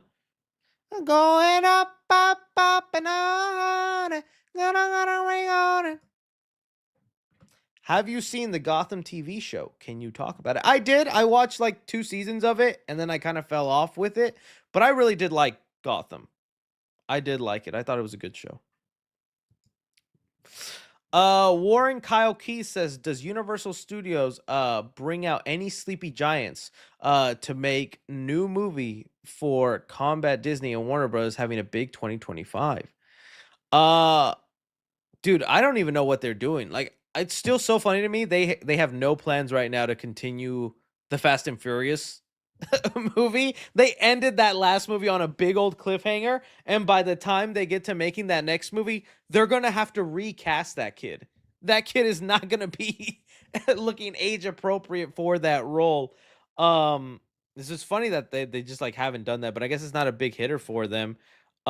Other than making another Minion movie, they got the Mario movie coming up. That's with Universal. But yeah, as far as that goes, I don't know. Oh, isn't the Christopher Nolan movie with them, right? Universal? Or am I wrong? The Odyssey's probably gonna be a big hit for them. Tom says, have you seen Who is the Fourth Pillar of DC Comics on the Hive Mind Comics YouTube channel? No, I haven't seen that. Is it a debate on who is the fourth pillar? I mean, obviously the Trinity is the three, right? So Superman, Batman, Wonder Woman, and then we're talking about who the fourth one is. Green Lantern would be my pick. Some would then argue Flash, though. I could see how that's a debate, but no, I haven't seen that. Krylo sends in some love. Thank you so much. Or Cirilo, psoriasis. DJ Burnett says, what's your favorite Mission Impossible movie and stunt? I think Fallout. Well, no, if I'm being honest, it's Mission Impossible 3. I know it's not the best one, but that's like my personal favorite of the ones. I really like Philip Seymour Hoffman in that one. You have a girlfriend, a wife. So I'm gonna find her. I'm gonna find her and I'm gonna hurt her. Oh, he was so good in that movie. I like that. So I would say Mission Impossible 3, but Fallout is probably the best one. Favorite stunt though? I think it might be the underwater scene in, was it Rogue Nation, wherever he has to like hold his breath and switch out the devices, and then he gets hit and drops the devices. I remember watching that in the theater, and like just you could feel all the air being sucked out of the theater with how tense it was. And when he dropped those floppy disks, everybody in the theater just went, and I'll never forget how that felt. It was so cool. Was it? But yeah, it was a lot of good ones. A lot of good ones in there. Diego de Laurentis says, did you notice the amount of top movie lists in the subreddit? I'd like you to see them. Also, my Halloween Horror Nights trip, Universal Hollywood Halloween Horror Nights trip was a painful bust. Oh, I'm so sorry. I'm so sorry. Yes, I'll take a look at the red in a sec on those. Allison Stewart says, hi 3C, big fan. I am 14 and have cerebral palsy, and I'm trying to go to the Spider-Man world premiere. Do you have any tips on how to get invited? Buddy, I struggle to get invited to those things. I know you see me on the premiere sometimes, but don't think it's easy as peasy for me. So, hey, I'd use the cerebral palsy card. I'd bust it out, be like, hey, you're not going to say no to me, are you? Other than that, I don't have much, because unfortunately they only care if you have some sort of following. And even nowadays, it doesn't even matter if it's a movie following. You could be a makeup creator, you could be a skit, you could do all this other sort of content, and they want you there. So I would lean into it. If you can get a hold of Make-A-Wish Foundation, I'd make that wish, man. This is bad. I'm just joking. I'm trying to have some fun with you, buddy. The chat's already getting on me. Best of luck to you, Allison. I hope it happens. You know what? If if I'm able to get there, Allison, and I have a +1, I'll find you. I'll find you. Wicked Lemon says James Gunn is 59. When his 10-year plan is over, he'll be almost 70.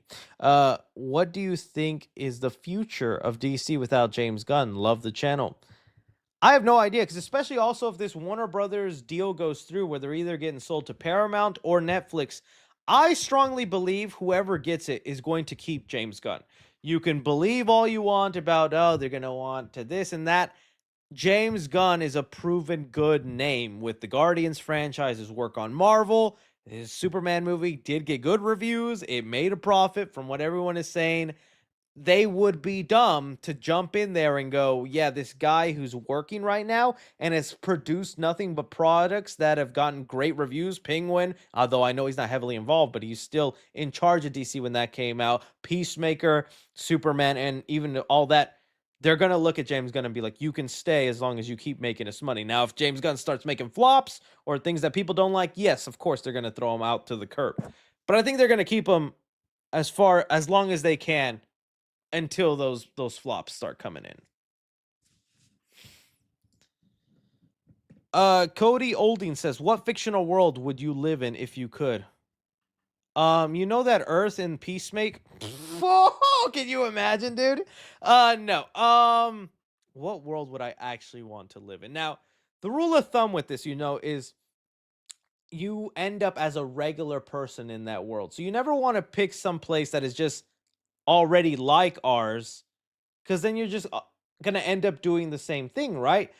Because like if I said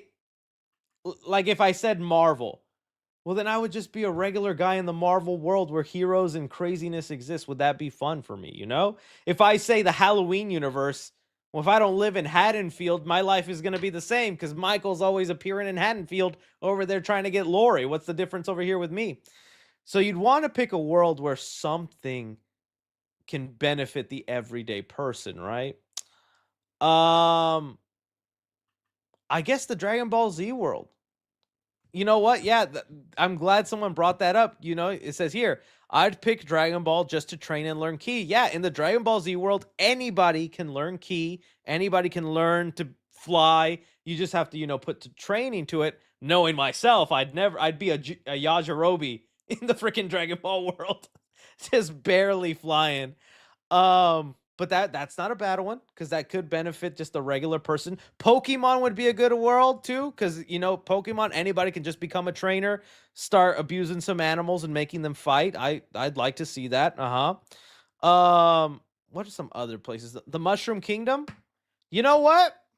All right. Hear me out here, Cal and Mel. You mischievous person or persons. You go to the Mushroom Kingdom. And it's nothing but toads and one Princess Peach?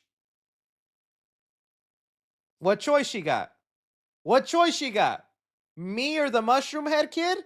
Then again, when Mario shows up, though, that's when I team up with Bowser. I ain't gonna have another human in here. I'm the only human with Princess Peach. Free Guy would be actually a pretty fun world because that'd just be like you're in the Fortnite world then, right? So you just haven't the Ready Player One world would be kind of cool. Actually, no, it wouldn't. It'd be sad because you're just in the meta universe and you could have a really cool life in the virtual world, but your real world is trash and overpopulated. And by the end of that movie, they make it so you can only go into the virtual world like twice a week. No. So I'm taking out of Ready Player One world. Jurassic Park universe would be cool until you're in the time where they let the dinosaurs go everywhere. Then when I walk my dog, I have to save him from raptors. Thanks, Chris Pratt. So a lot of fun stuff you could be having this world. A lot of fun stuff. Someone said GTA. That could just be regular world. I could go outside and push an old lady on the street right now if I wanted to. Same consequences gonna happen. Good question. Tyler Eads says, You titled your stream "Ask You Anything." So, are you willing to talk about politics and religious views? How you feel about the Charlie Kirk situation? I know it's a touchy subject. Love you, bro. Oh, you trying to get me in trouble? You trying to get me mad? I mean, does anyone even care about my opinion on that? I think if you watch me, you clearly know my opinion on that. Is one, I do think it was nobody should be shot and killed that way, and I felt bad whenever I saw the video, like, whenever I actually, because it came up on Twitter, and I was like, "Oh, this isn't like Terrifier, that's real." But the more and more, uh, I hear what Charlie Kirk would say, the less and less I felt bad about it. So, although I have sympathy for his family and wife who lost a father, uh, knowing the kind of person he was, not that he deserved it, but I didn't feel that bad for it as time went on. Just my honest opinion.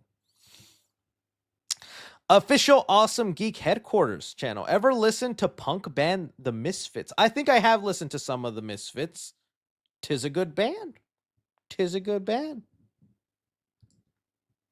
Karate Kick 4D says, if you did a Crash Bandicoot movie, how you do it, and at one or done or like a trilogy. See, like, the right answer for this would be, oh, you just set it in the Crash Bandicoot world and you do all this.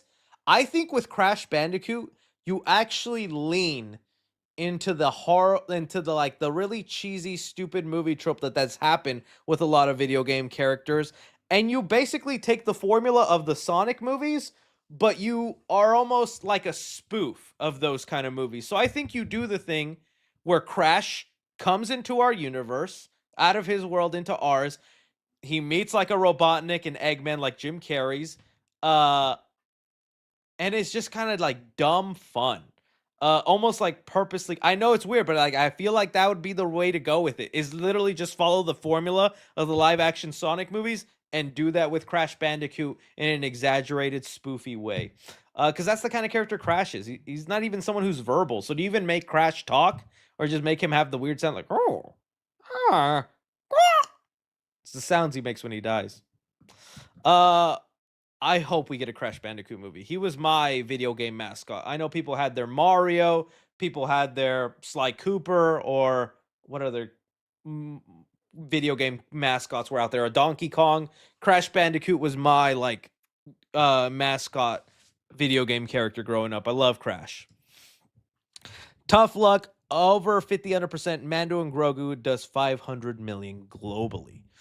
Um That's hard to say, man. It's this Han Solo movie, right? The Han Solo was the least earning one. A Han Solo box office movie. How much was that make? Okay, I'm not even being funny. I think this is like the number the Mando movie's gonna make. I think like around 400, maybe 420 is the number I'm predicting with everything going on in Star. I'd love to be pleasantly surprised if it makes 800. If honestly, if it makes anything over 500 million, big success, and Star Wars is still this huge brand. But with the way Disney has been doing some things lately, same as kind of like the Marvel brand, because people think I'm just like poking and being mean to Star Wars. This same problem is happening with Marvel, and that's why we're seeing movies like Thunderbolts, Brave New World, even Fantastic Four struggling to get over that $400 million mark, is because of the oversaturation and over content we have on Disney Plus. So I'm thinking like 420, but if it's over 500, that's going to be an awesome win for them. 420. Hunter Janky says, "Hey Chris, would you rather go to the red carpet for the Batman Part 2 or the first one to see Beyond the Spider-Verse?" Ooh. Well, first one to see Beyond the Spider-Verse, if I'm being honest with you. 'Cause I want to see that movie already, and I'm having to wait so long for it. The red carpet, it's fun, and I don't want to be ungrateful to it, but I mean, sometimes the red carpet events aren't as glamorous as you think. They really are just for the photo op and the online clout of it all. I'd love it more if it was like very easy for me to, like, walk up to Robert Pattinson and Matt Reeves and be like, "Oh my god, I love you." But it's really not. They clearly separate the influencers from the actual talent, as should be. Um but so yeah, I feel more like a tool sometimes when I go on a red carpet than actually there for I guess, for my achievements. I'm more just there for like them to be like, can you post a picture and tell your fans here? And it's still awesome because it's like I've always wanted to as a kid to be on these things, but I'm not trying to seek out every red carpet. Let's see. Austin Roy sends in some love. Thank you so much. Have you seen the Gotham TV show? Yeah, I talked about it. Like I said, I've seen a couple of episodes of it, or the first 2 seasons, and I did like it. I guess I lost touch with it. I didn't go back to watch it.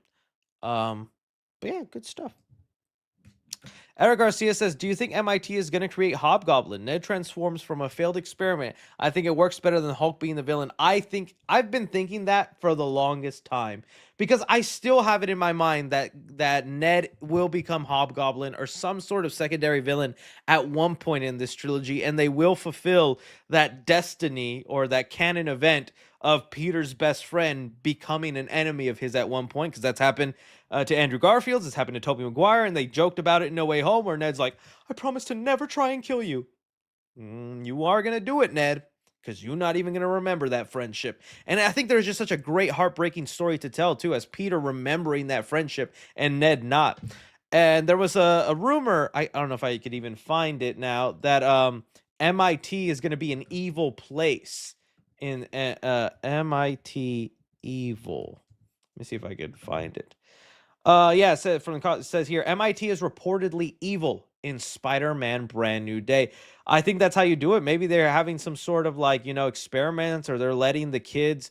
It could be a fallout from Tony, if I'm being honest with you. And you know what? I always complain about the Tony Stark forced connections into Spider-Man. But this could be a long-standing connection, because remember, I don't think that MIT itself as a college is bad. I don't think there is like literally some sort of guy with his fingers going, these students will make all sorts of supervillains for us. I think the unknown cause is, if you go back to Captain America Civil War, whenever Tony is given a speech there, he at the end of it says, all your projects fully funded, go out there and change lives. I think that is going to have some consequences. Tony Stark just gave them endless amount of money for every scientist and brilliant mind in that room to perform their experiments. Who's to say all the experiments and things that they have are good things? There could be a guy in there trying to make the next super soldier, doing the next thing, doing the next that, and Tony just greenlit all their projects and said, go for it. So I think that could be it. There's like MIT just has this constant funding from Tony Stark, who promised it way back when, and that's going to come back to bite Tony even in death, and Spider-Man is going to have to be the one to fix that issue. Just a theory. Just a theory. It could work. My father's calling me. Should I dox him again? Sorry, Pops. Hope you're not dying. Tis streaming. All right. Let's see here. It says here, how would you feel about a Jaws remake sequel? I just don't think there is a way for you to do that now. Jaws, I think isn't. I'm the guy who's always like, remake, sequel, anything you want. I want it. Give it to me. But Jaws, I think, is one of those rare times where what it is would not warrant a big theatrical, big release, unless it's Steven Spielberg himself reinventing himself. Then sure, go ahead and let the guy do it. But trying to remake Jaws for what it was in now, when we've had movies like The Megalodon with Jason Statham literally punching a giant Meg. We've had movies like Ghost Shark, Zombie Shark, Amityville Shark, Sharknado. A movie like that just wouldn't. I don't think it would do anything other than the name itself, Jaws, right? So, I think it's one of those you just leave alone, and instead, if you just have an idea for a shark attack movie, make that and just call it something else, Back to the Future, no, though. I want a Back to the Future movie. I know they'd probably ruin it, but I want another one. I said what I said. Adventures with Parker and Dad said, anything new with the Jason universe? Not right now. Maybe in Halloween era, we'll get something new.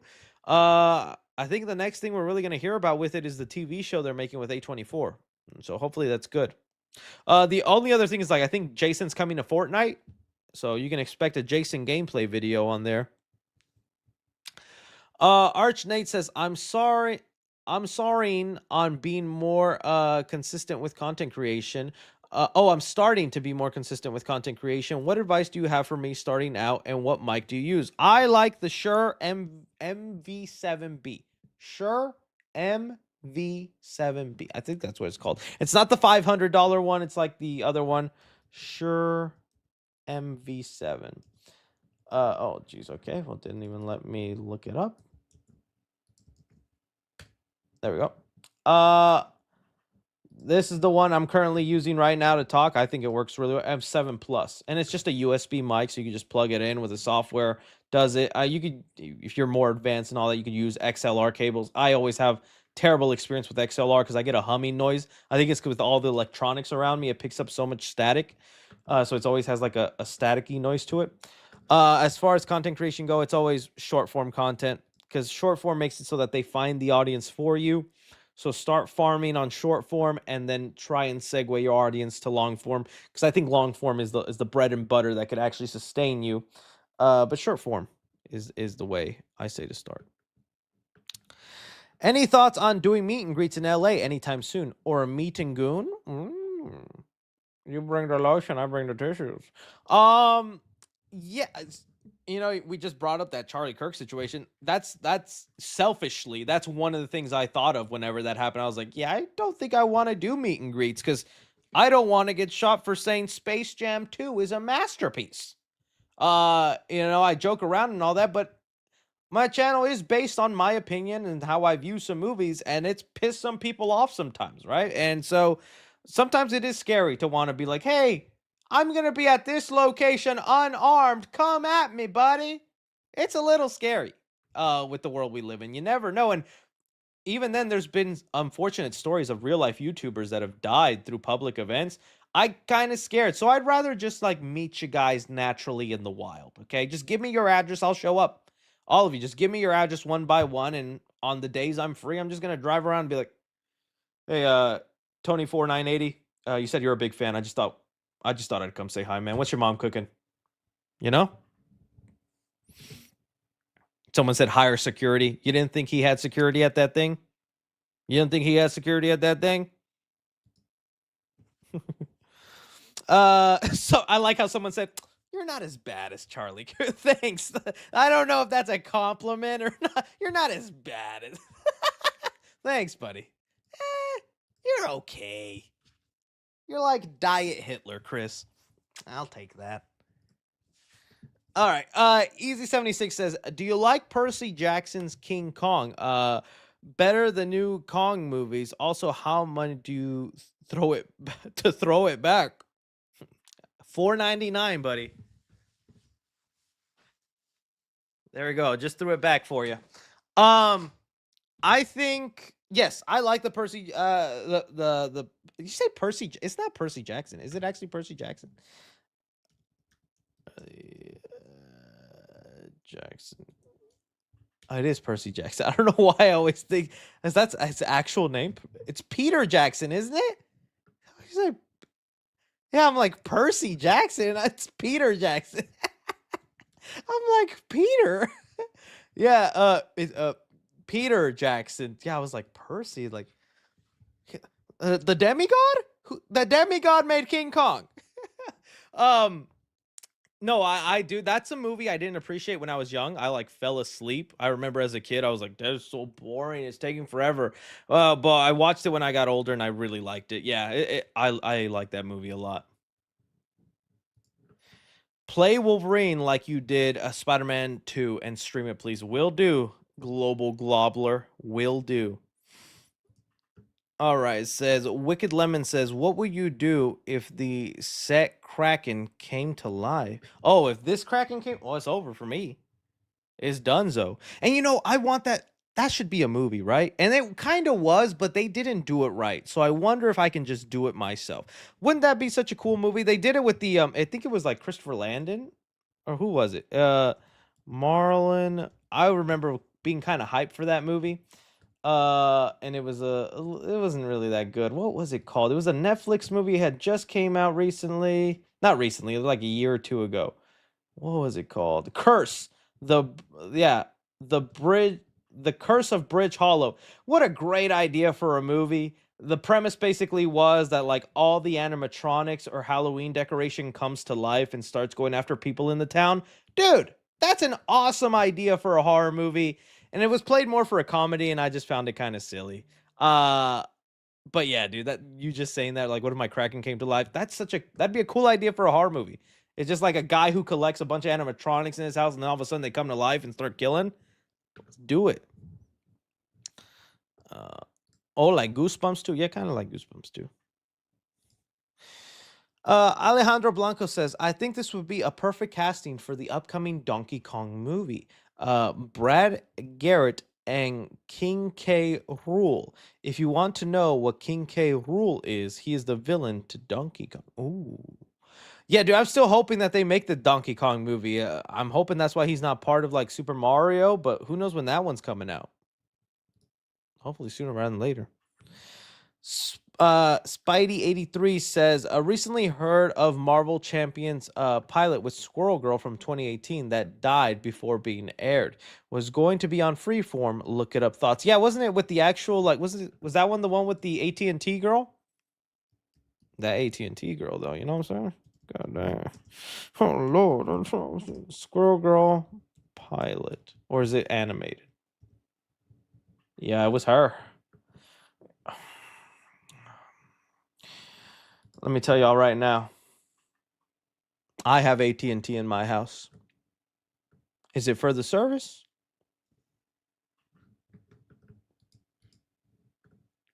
I don't know. How did the final girl trope start? No hate on women, just genuinely curious. I mean, I think it goes back to Halloween 2018. I think 2018.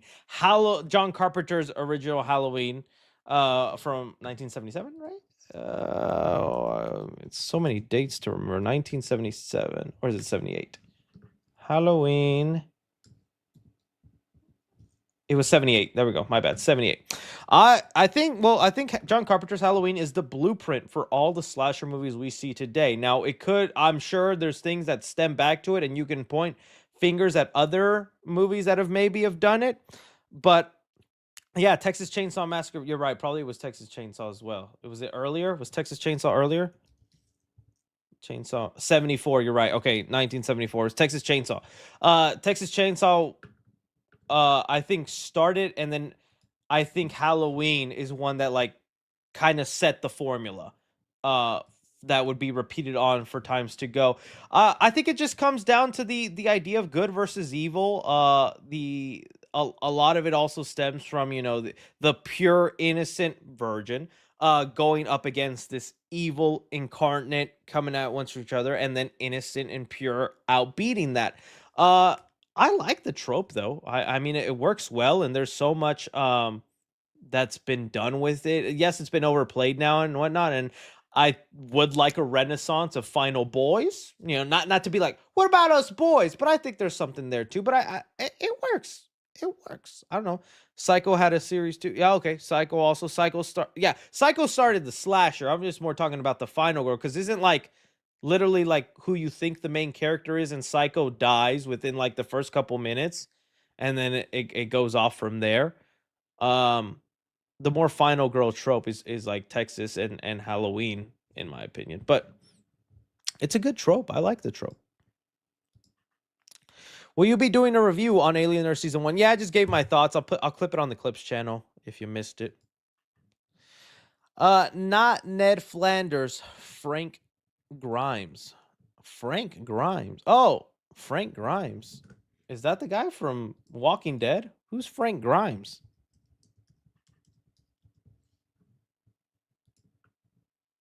Oh, this dude? Okay. I'll take it.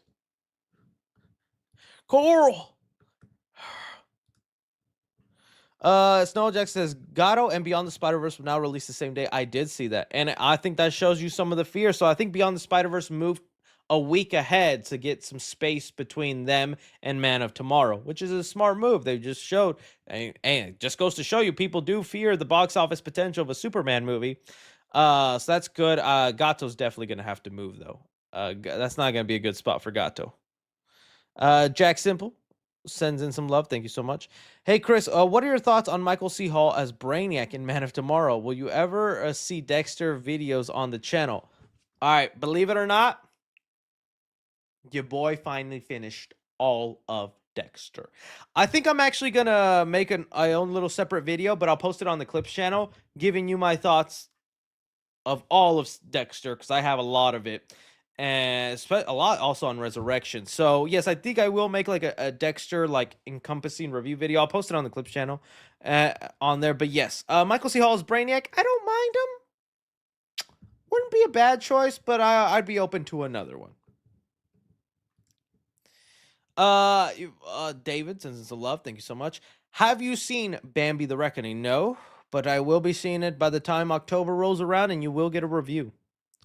Alejandro Blanco says, I hope K. King Roll is the villain for the Donkey Kong movie. Yes, I saw this super chat earlier. Thank you, Alejandro. Phase Death says, Yo 3C, you watched any of the VHS movies? If so, what are your thoughts? Personally, love 85. I do really like the VHS series. I remember when they were first coming out. I'm a big fan of anthology horror. That's how I found out about Art the Clown before a lot of people, okay? I'm not a fakey fan. Everybody accuses me of being, you only like him because he's mainstream now. I was up because I was always searching Halloween anthologies, and then I found All Hallows Eve. So I've always liked anthology movies like that with little stories thrown in there. So I found VHS early on when it was first coming out. I think after Viral, I stopped watching them because then it felt like they got just really poorly done, and they weren't putting as much effort or passion into them. And then it was Beyond this most recent VHS that really got me back into it because I thought Beyond actually had a lot of really cool segments, a good theme, and I have seen VHS Halloween at Fantastic Fest, so I will be probably doing a review for you guys on the channel and kind of giving you my thoughts. But the first one is still kind of like I guess the one, but outside of that, this new one Halloween was pretty good. It had a lot of good segments. Will you do meets at New York Comic Con? You know what? I'll be willing to do that. I'll be like, hey, I'm at New York Comic Con at this booth. Bring me a corn dog and I'll show you my corn dog. Ninjago League says we're getting about a month away from ST and still no trailer. What do you think it's coming out? Love you, Chris. Yeah, from ST5. Huh. Oh, Stranger Things. Is that what you mean, Stranger Things? Well, Stranger Things has had a trailer, hasn't it? Or are you talking about something else? Stranger Things has had multiple trailers, has it not now? Check their Netflix YouTube channel because I'm pretty sure there's been. I think they just came out with one like a day or two ago. Did they not? I got double check. I'm pretty sure. Netflix. There's been like multiple Stranger Thing trailers.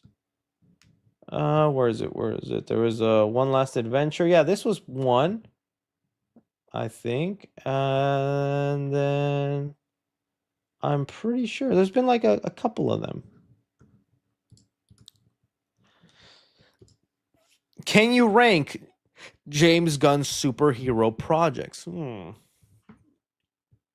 Tis gonna be tough. Tis gonna be tough.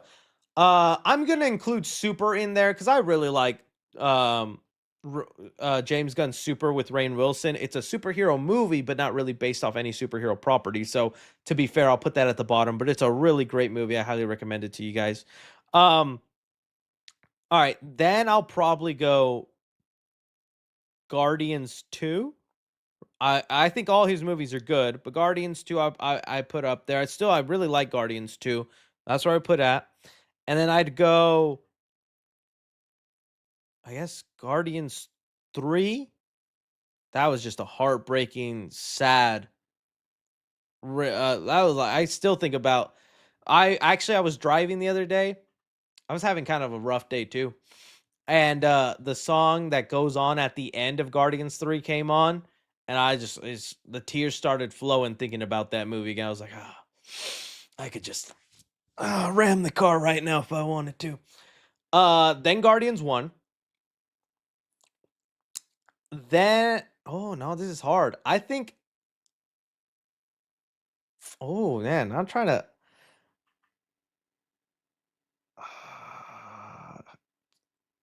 I don't know. It's superhero movies, but Brightburn is really good. But again, Brightburn isn't a James Gunn movie. I think he's a producer on it and he wrote it. Sorry, I'm trying to think of where I put Superman because I really do like Superman, but I thought Guardians was even better. Y'all are gonna hate me.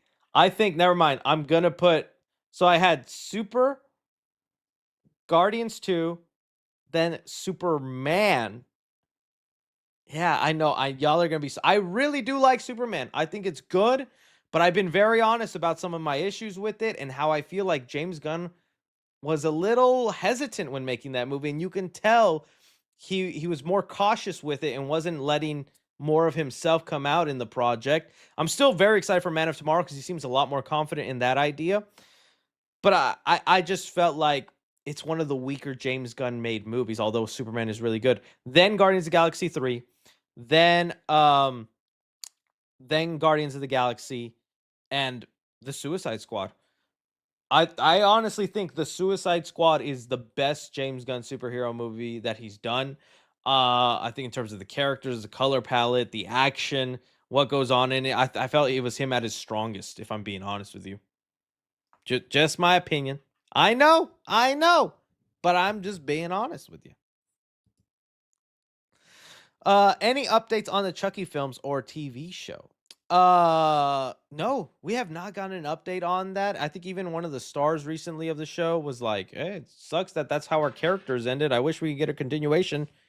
But they haven't, man. Hopefully, I always hope around the Halloween season they feel the need to like update us on, but I'm still so surprised, dude, because Universal like has those rights to like make Chucky sequels and things, and I feel like they're sleeping on the Chucky brand and letting it just be straight to streaming stuff. Do you prep a script for your reviews or just talk? I just talk, which sometimes is probably not the best thing to do because I end up sometimes just like blabbing or not really being as cohesive as I would like. But for my reviews, I have like talking points that I have them in my head. I don't write them down, but I'll be like, okay, I want to start off talking about this actor, then this, and this, and this, and that. But most all of my videos is just me talking. It's just kind of just me off the top of my head.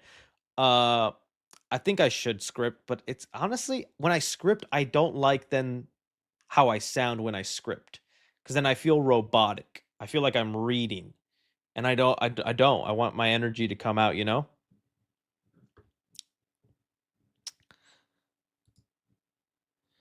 When will we see an update for Backrooms movie? Oh, fairly soon. I mean, they filmed that thing and they're probably almost done. Probably honestly, probably not till it's time to market it. So look at whenever the movie is set to come out, 3 months before that, most likely. Jason Bingoff says, besides the Toby leak and the fact that he was spotted in London, that Andrew Garfield is rocking a clean shaven face right now as well around the same time. Very suspicious. Very, very suspicious. Cohen Andrew says, I really wish Peter got more spotlight in Marvel Zombies, especially on the aspect of him not holding back on zombies. All his moments are in TV spots. Yeah, I do. I wonder why too, because they made such an effort to make it a show so they could have Spider-Man in it, but they didn't utilize him as much as I would like. Alejandro Blanco says, "Let me remind everyone why they should avoid the Smurf film with Rihanna because the film is mocking the art style of the Super Mario Bros. Wonder." Is that really, or is that just a theory? A film theory. Jeremy Renner says he still wants to do Hawkeye season 2. I wouldn't be against it. I like the idea they had in mind, this kind of raid style, one location going up to the levels kind of thing. It sounded cool. Please, well, yes, I've seen Better Call Saul. I love Better Call Saul. Better Call Saul is an amazing TV show. I did not think they could make something as good as Breaking Bad. I think Better Call Saul is as good as Breaking Bad. I will say, you need to give it like a 2-season, which I know is like, what do you mean give it a 2-season? All the buildup in the first 2 seasons, although slow, seem random or meandering, all of it pays off in the last 2 seasons. So yes, you'll watch Better Call Saul going, this is the show people are saying is good as Breaking Bad. Give it a little bit of time. It's setting up important plot points, and then it's gonna pay off really big. So, Chris, what did you think of Donkey Kong Bonanza? Oh, really like the game. I like I'm only 50% done because I only have time to play when I have things in between. But really love the game. The mechanics of it is good. Fun little story. Donkey Kong's fun. I enjoy it. Alejandro Blanco says, Chris, look up villain of Donkey Kong. I think you'll have an idea of what the Donkey Kong movie should be. Oh, what was it then again? King K. Rool?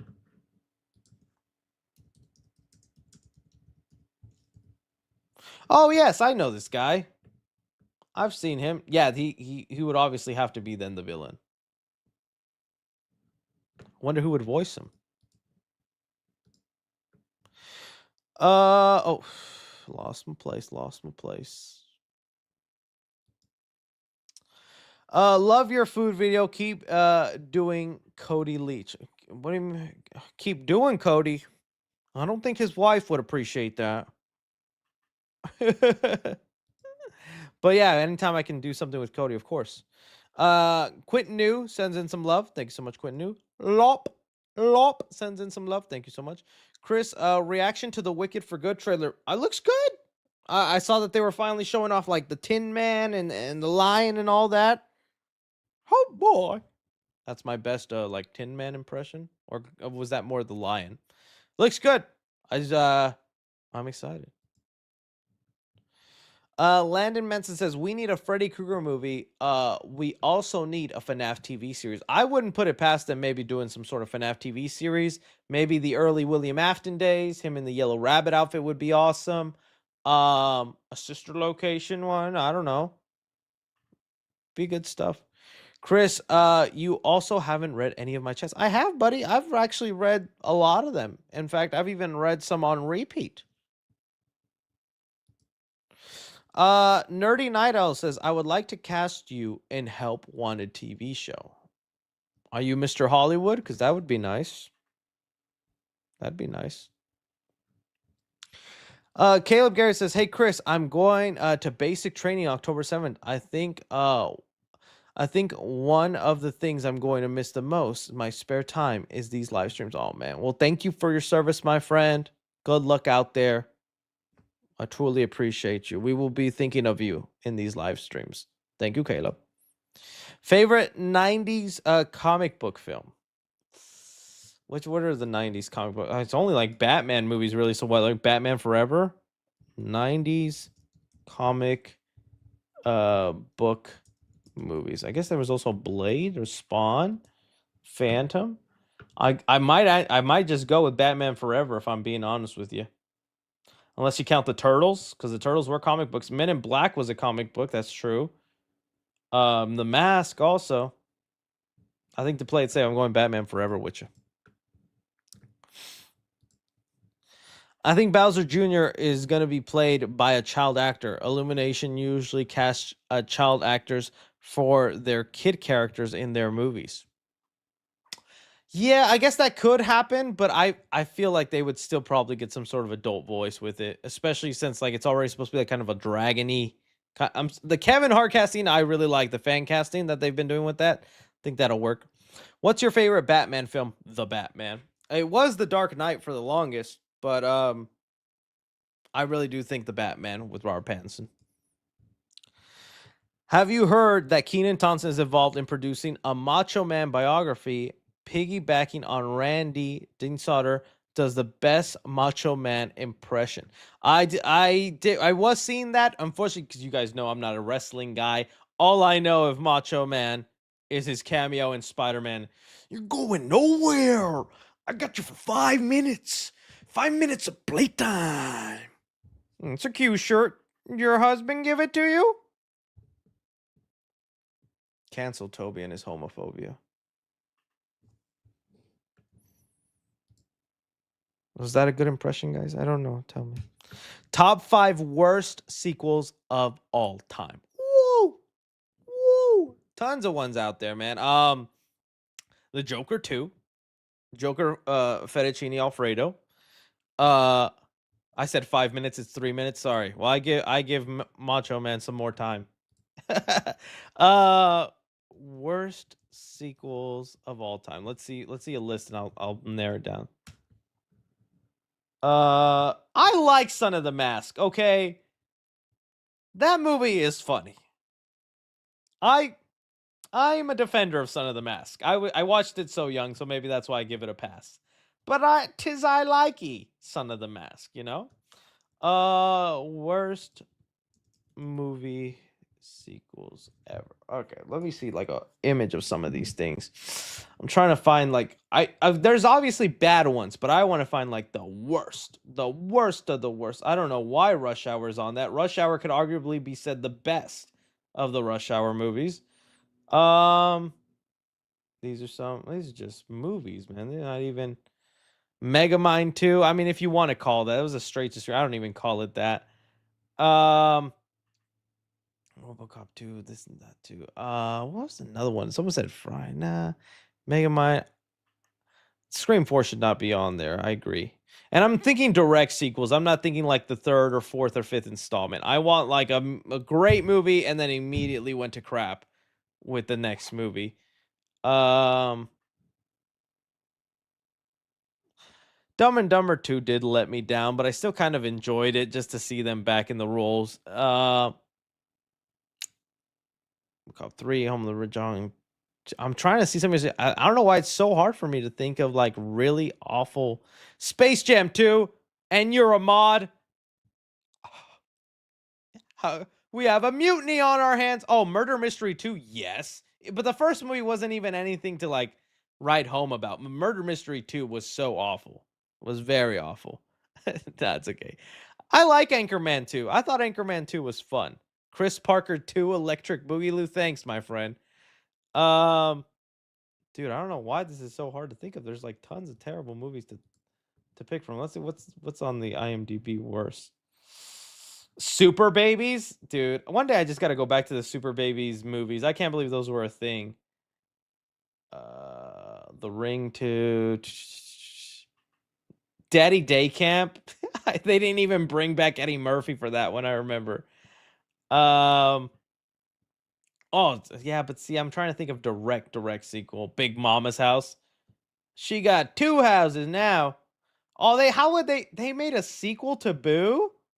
Tyler Perry's Boo? Trolls 2, of course. Yeah, I guess Trolls 2 would have to be on that list.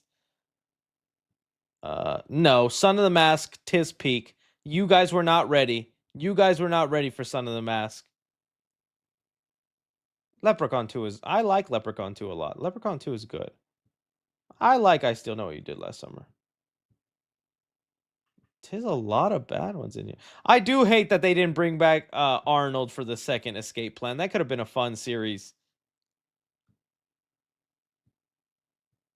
Just a lot of bad ones in here, man. Just a lot of bad ones. All right, let's move forward.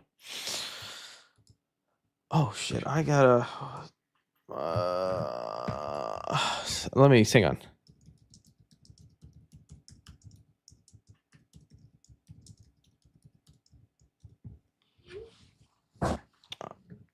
Okay, I gotta start firing through these things. I forgot about the thing I had earlier, so let me start going through these. Let's see. What new horror icon do we need to get ASAP? What new horror icon? Actually, I am going to be doing 2 different videos on 2 different possible upcoming horror icons. I got to see their movies first to see how there is. One of them you guys probably know is The Jester, just because he has 2 movies now. So I want to try that. And then there's another guy who's like a scarecrow looking guy. So we're going to try to find that out. What are your thoughts on the new Buffy revival series? I've never seen Buffy, so I can't speak to it. But, dude, people talk about Buffy like it was one of the greatest shows of all time. Will you resurrect 3C Gaming? For Wolverine, yes. And the Halloween video game. For sure going to play the Halloween video game and the Wolverine game. So, yeah, 2026, a lot of 3C Gaming. So sad not to review Mortal Kombat 2 with the spooky mamas. I know. By the way, standards are high for the next set. How about dungeon theme for the next? I know. As soon as I was finished with this, I was like, dude, I'm setting the bar way too high for the next set. I have an idea already for the next set, but I don't know if it's going to be as good as this. So I have a year to sit on it. Chris, you haven't read my chats. It's Donkey Kong. I read both the Donkey Kong chats, my friend. I promise you, I read them. Landon Man says, if you could develop a horror movie, what would be your concept? Oh, I've talked about it.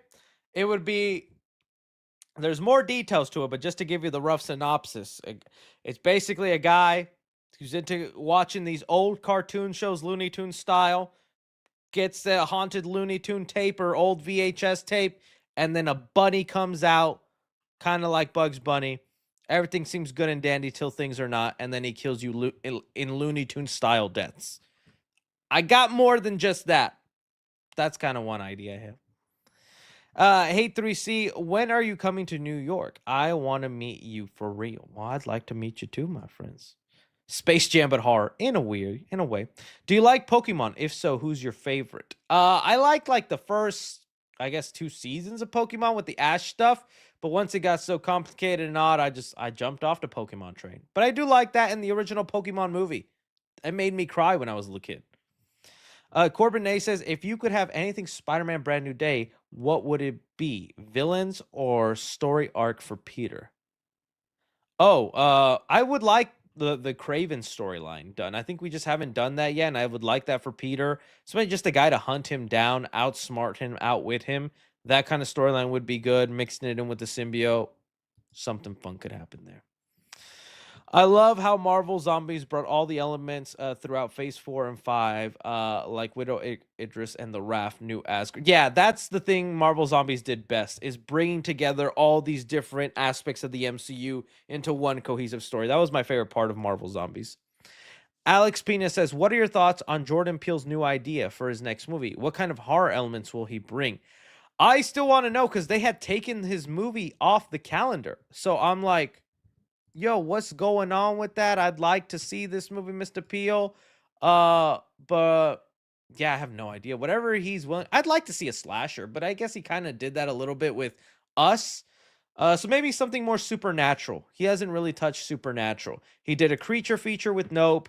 He did semi-slasher with Us, and then he did psychological with Get Out. So maybe something supernatural-ish could be interesting to see unfold. I could see that happening. All right. Don't Look Under the Bed or Halloween Town.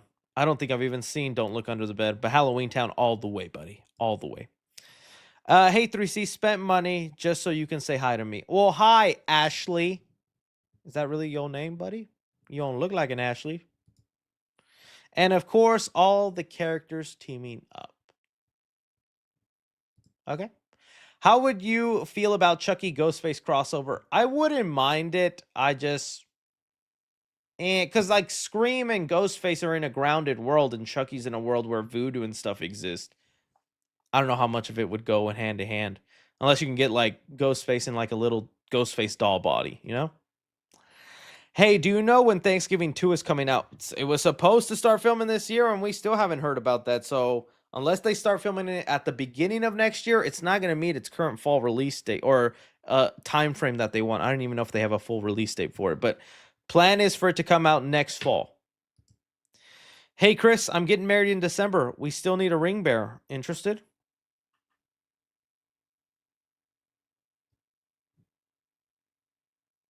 No. But I thank you, Michael. Papa 3C, have you seen Cabin Fever movies? I saw the first one. I liked it. Didn't see the rest of that because I heard they were bad. But are they good? Tell me if they were checking out. Matthew Akun says, who do you think would be in the Doctor Doom team? Oh, Doctor Strange is going to be it from the concept art. I think you could probably get Namor with Doctor Doom. It'd be anybody who's kind of like in the anti-hero kind of route. But I could even see Magneto being on Doctor Doom's team, if I'm being honest with you. Favorite YouTuber? Oh, thank you, Xavier. Thank you. Remove your shirt, good sir. Okay. You thought so. Hi, Chris. Any advice on dealing with being broken up with? Love your videos and have always makes me smile. Also, what's your thoughts on Tyler, the Creator? I like Tyler, the Creator music. It's got good stuff. As far as broken hearts go, good. It's the most cliche thing I can tell you, but it works every time. It's time. Time heals all wounds, specifically broken heart ones. It's going to hurt a little less tomorrow, little less tomorrow, little less after that, and after that, and after that, until one day you don't even remember why. And in fact, you'll look back and laugh that somebody made you feel that hurt. That's the only thing I can tell you, man. Other than that, I don't have it unless you want to just bounce on someone else. Know what I'm saying? Demiri Gast sends in some love. Thank you so much.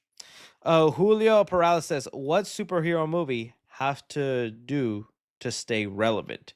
Is keep reinventing. You can't keep doing what they've done before. If you do that, man, that's where you get the mediocre or the people just not excited. You have to do something new that people haven't seen yet, and that's what makes it exciting. Because I think people are very picky now about what movies they go out and watch. Jason and Ghostface in Fortnite soon. 3C Games. Oh, be very nice. Here's a $2 bribe to endorse my channel. Snout Cedar. Go check him out, buddy. Go check out Snout Cedar. Landon Matson says, "Hey 3C, if you were to make your own horror movie, what kind of villain monster would you design?" I would like to have a crack at my own like human looking person, but right now it's just that bunny looking guy I have in mind. I think it's gonna have to end up being a short film with the way I talk about it. Hi 3C, this is my first super chat. Been watching you since January 22. Love your videos. Well, thank you, my friend. Thank you. Could you check out Wushu Animation again? What's Wushu Animation? Wushu Animation?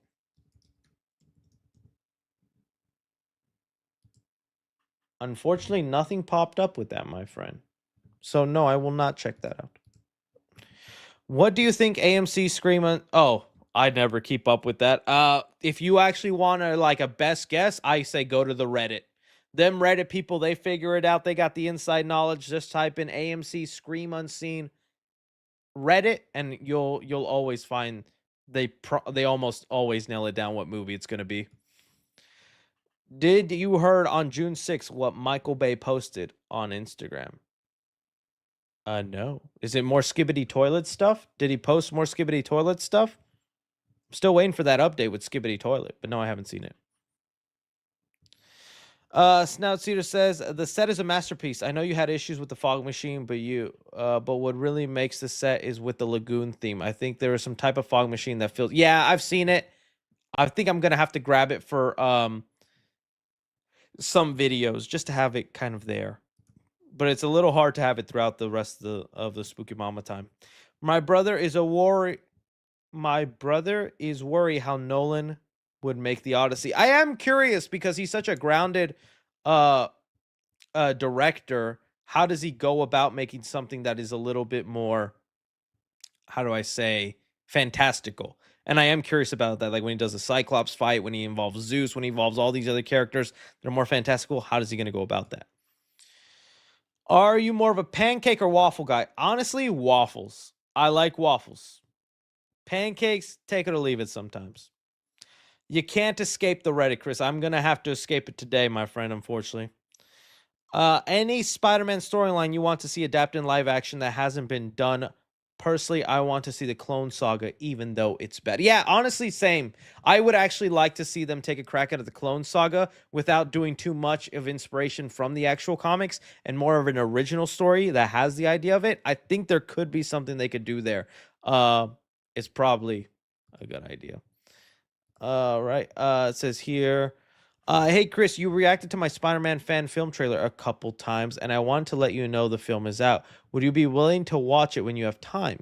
Would mean the world. I can watch it, yeah, separately on my own to see it, and I can give you pointers, but I don't really watch fan films on streamer and whatnot. But hey, still so awesome you did that, man, because I'm envious and jealous. I haven't even done that myself, so you already way step above and are putting your money where your mouth is, and that's awesome, dude. Do you think the Snyderverse could become what the Fox universe is to the MCU? I hope it makes sense. Thank you. No. I see. I get what you meaning. Is like how now they're starting to pay homage to the Fox world, but I don't think there. I know there's a lot of dedicated fans, but I don't think so. I think one day maybe James Gunn might pay homage to it. But dude, some of those fans are so ungrateful. I don't know if Gunn should do that. Although I would like to see it just to see some of those actors back in the role.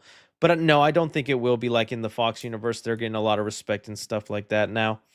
Rank my top 5 horror movies: An American Werewolf in London, It Chapter 1, The Fly, Smile 2, and Jaws. Why? It's funny to throw Jaws in there. I mean, Smile 2.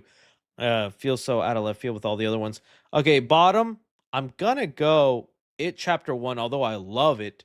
The made for TV vibe kind of does differentiate it from the, actual movies, and it was more of a mini series.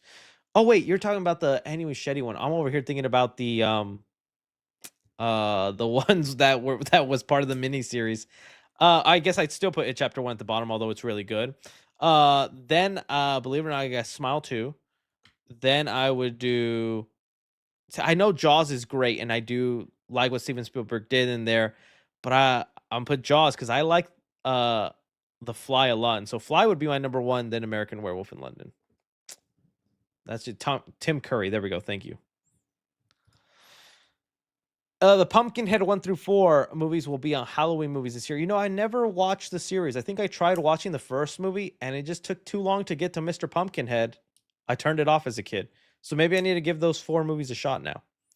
Ash Williams is the best horror protagonist. He's a lot of fun. He's definitely a lot of fun. I don't know if it's the best, but he's definitely a lot of fun. Disappointed by the short. Yes, I don't know why that last Peacemaker episode was like 36 minutes. I'm like, you are not Marvel. You are not Disney Plus. You have even Penguin was really good about having nice long episodes. What the hey, Peacemaker? Hey Chris, I've been watching you since No Way Home leaks, and I think you have an opinion. And I think you have good opinions. So I'd love for you to check out the trailer for my movie. Oh, we'll send it on over, and I'll check it out in my spare time, my friend. Juan Edits. Hey Chris, super excited to watch One Battle After Another this weekend. Loved your review on it. Also, wondering if you could refollow me on my new account because I got sussed last month. Oh, yes, definitely will, Juan. I've been seeing you pop off on Twitter. Good job, buddy. I will. Jorge Diaz sends in some love. Thank you so much. Or George Diaz, or whatever you'd like to be called. Joshua Antonio says, have you heard Spilling the Milk? There are YouTubers that do commentary. No, I actually haven't. Are they funny? Are they good? I like a good commentary channel. The Archive says, I love the emotional parts Red Guardian had with Helena too. I really got me hearing him yell, devastated over the death. Yeah, that was. I just wish some of the comedy didn't overtake it and whatnot. Let me see here. 3C Films, if the Punisher is in Spider-Man Brand New Day, no one is talking about if the Punisher is going to be in Avengers Doomsday. I hope we see him Andy in the end. If the Punisher's in Spider-Man Brand New Day, no one's talking about if Punisher is going to be in Avengers Doomsday. I don't think so.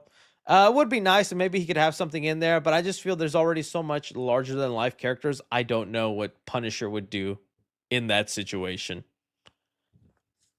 Here's a Glock read pointed at Doom. So I'm fine if he's not in it though. Hey Chris, I'm performing in the musical Grease. Oh, nice. Good luck, tis friend. Good luck, my friend. You excited for House of Dynamite? The trailer looks awesome, and Catherine Bigelow rarely misses. Oh, no, I've actually never heard of House of Dynamite, my friend. I have to look into that. Can you do the Fantastic Four finger pose for an edit? Hope that works. 3C Film, I need Spider-Man Brand New Day badly. Same, dude, especially with the street level aspect it's going with. It seems like it'd be a really fun movie. I need that movie now. One of the reasons why I'm excited for the movie Regretting You is because the guy who voices Mr. Krabs is in the film. Is he? Lance Palmero, thank you for letting me know that. I actually am interested in that movie. I saw the trailer and I was like, okay, seems like it could be a fun little drama. And my lady read the book of it, so she's going to want me to see it either way. But yeah, it looks semi-interesting.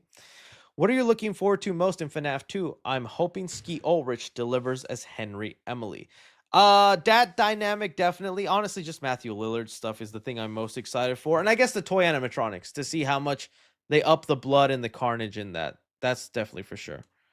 Been watching since the pandemic. You the goat. No, you the goat. Thank you for calling me goat. It means a lot. Luke Center says favorite Chinese food. Every try cream of summer. Is that a Wayne's World reference? I think that's a Wayne's World reference. I like the cream of some young guy. That's Wayne's World. I love Wayne's World. Club Bell says Peter Thiel Engram is the reptile spooky.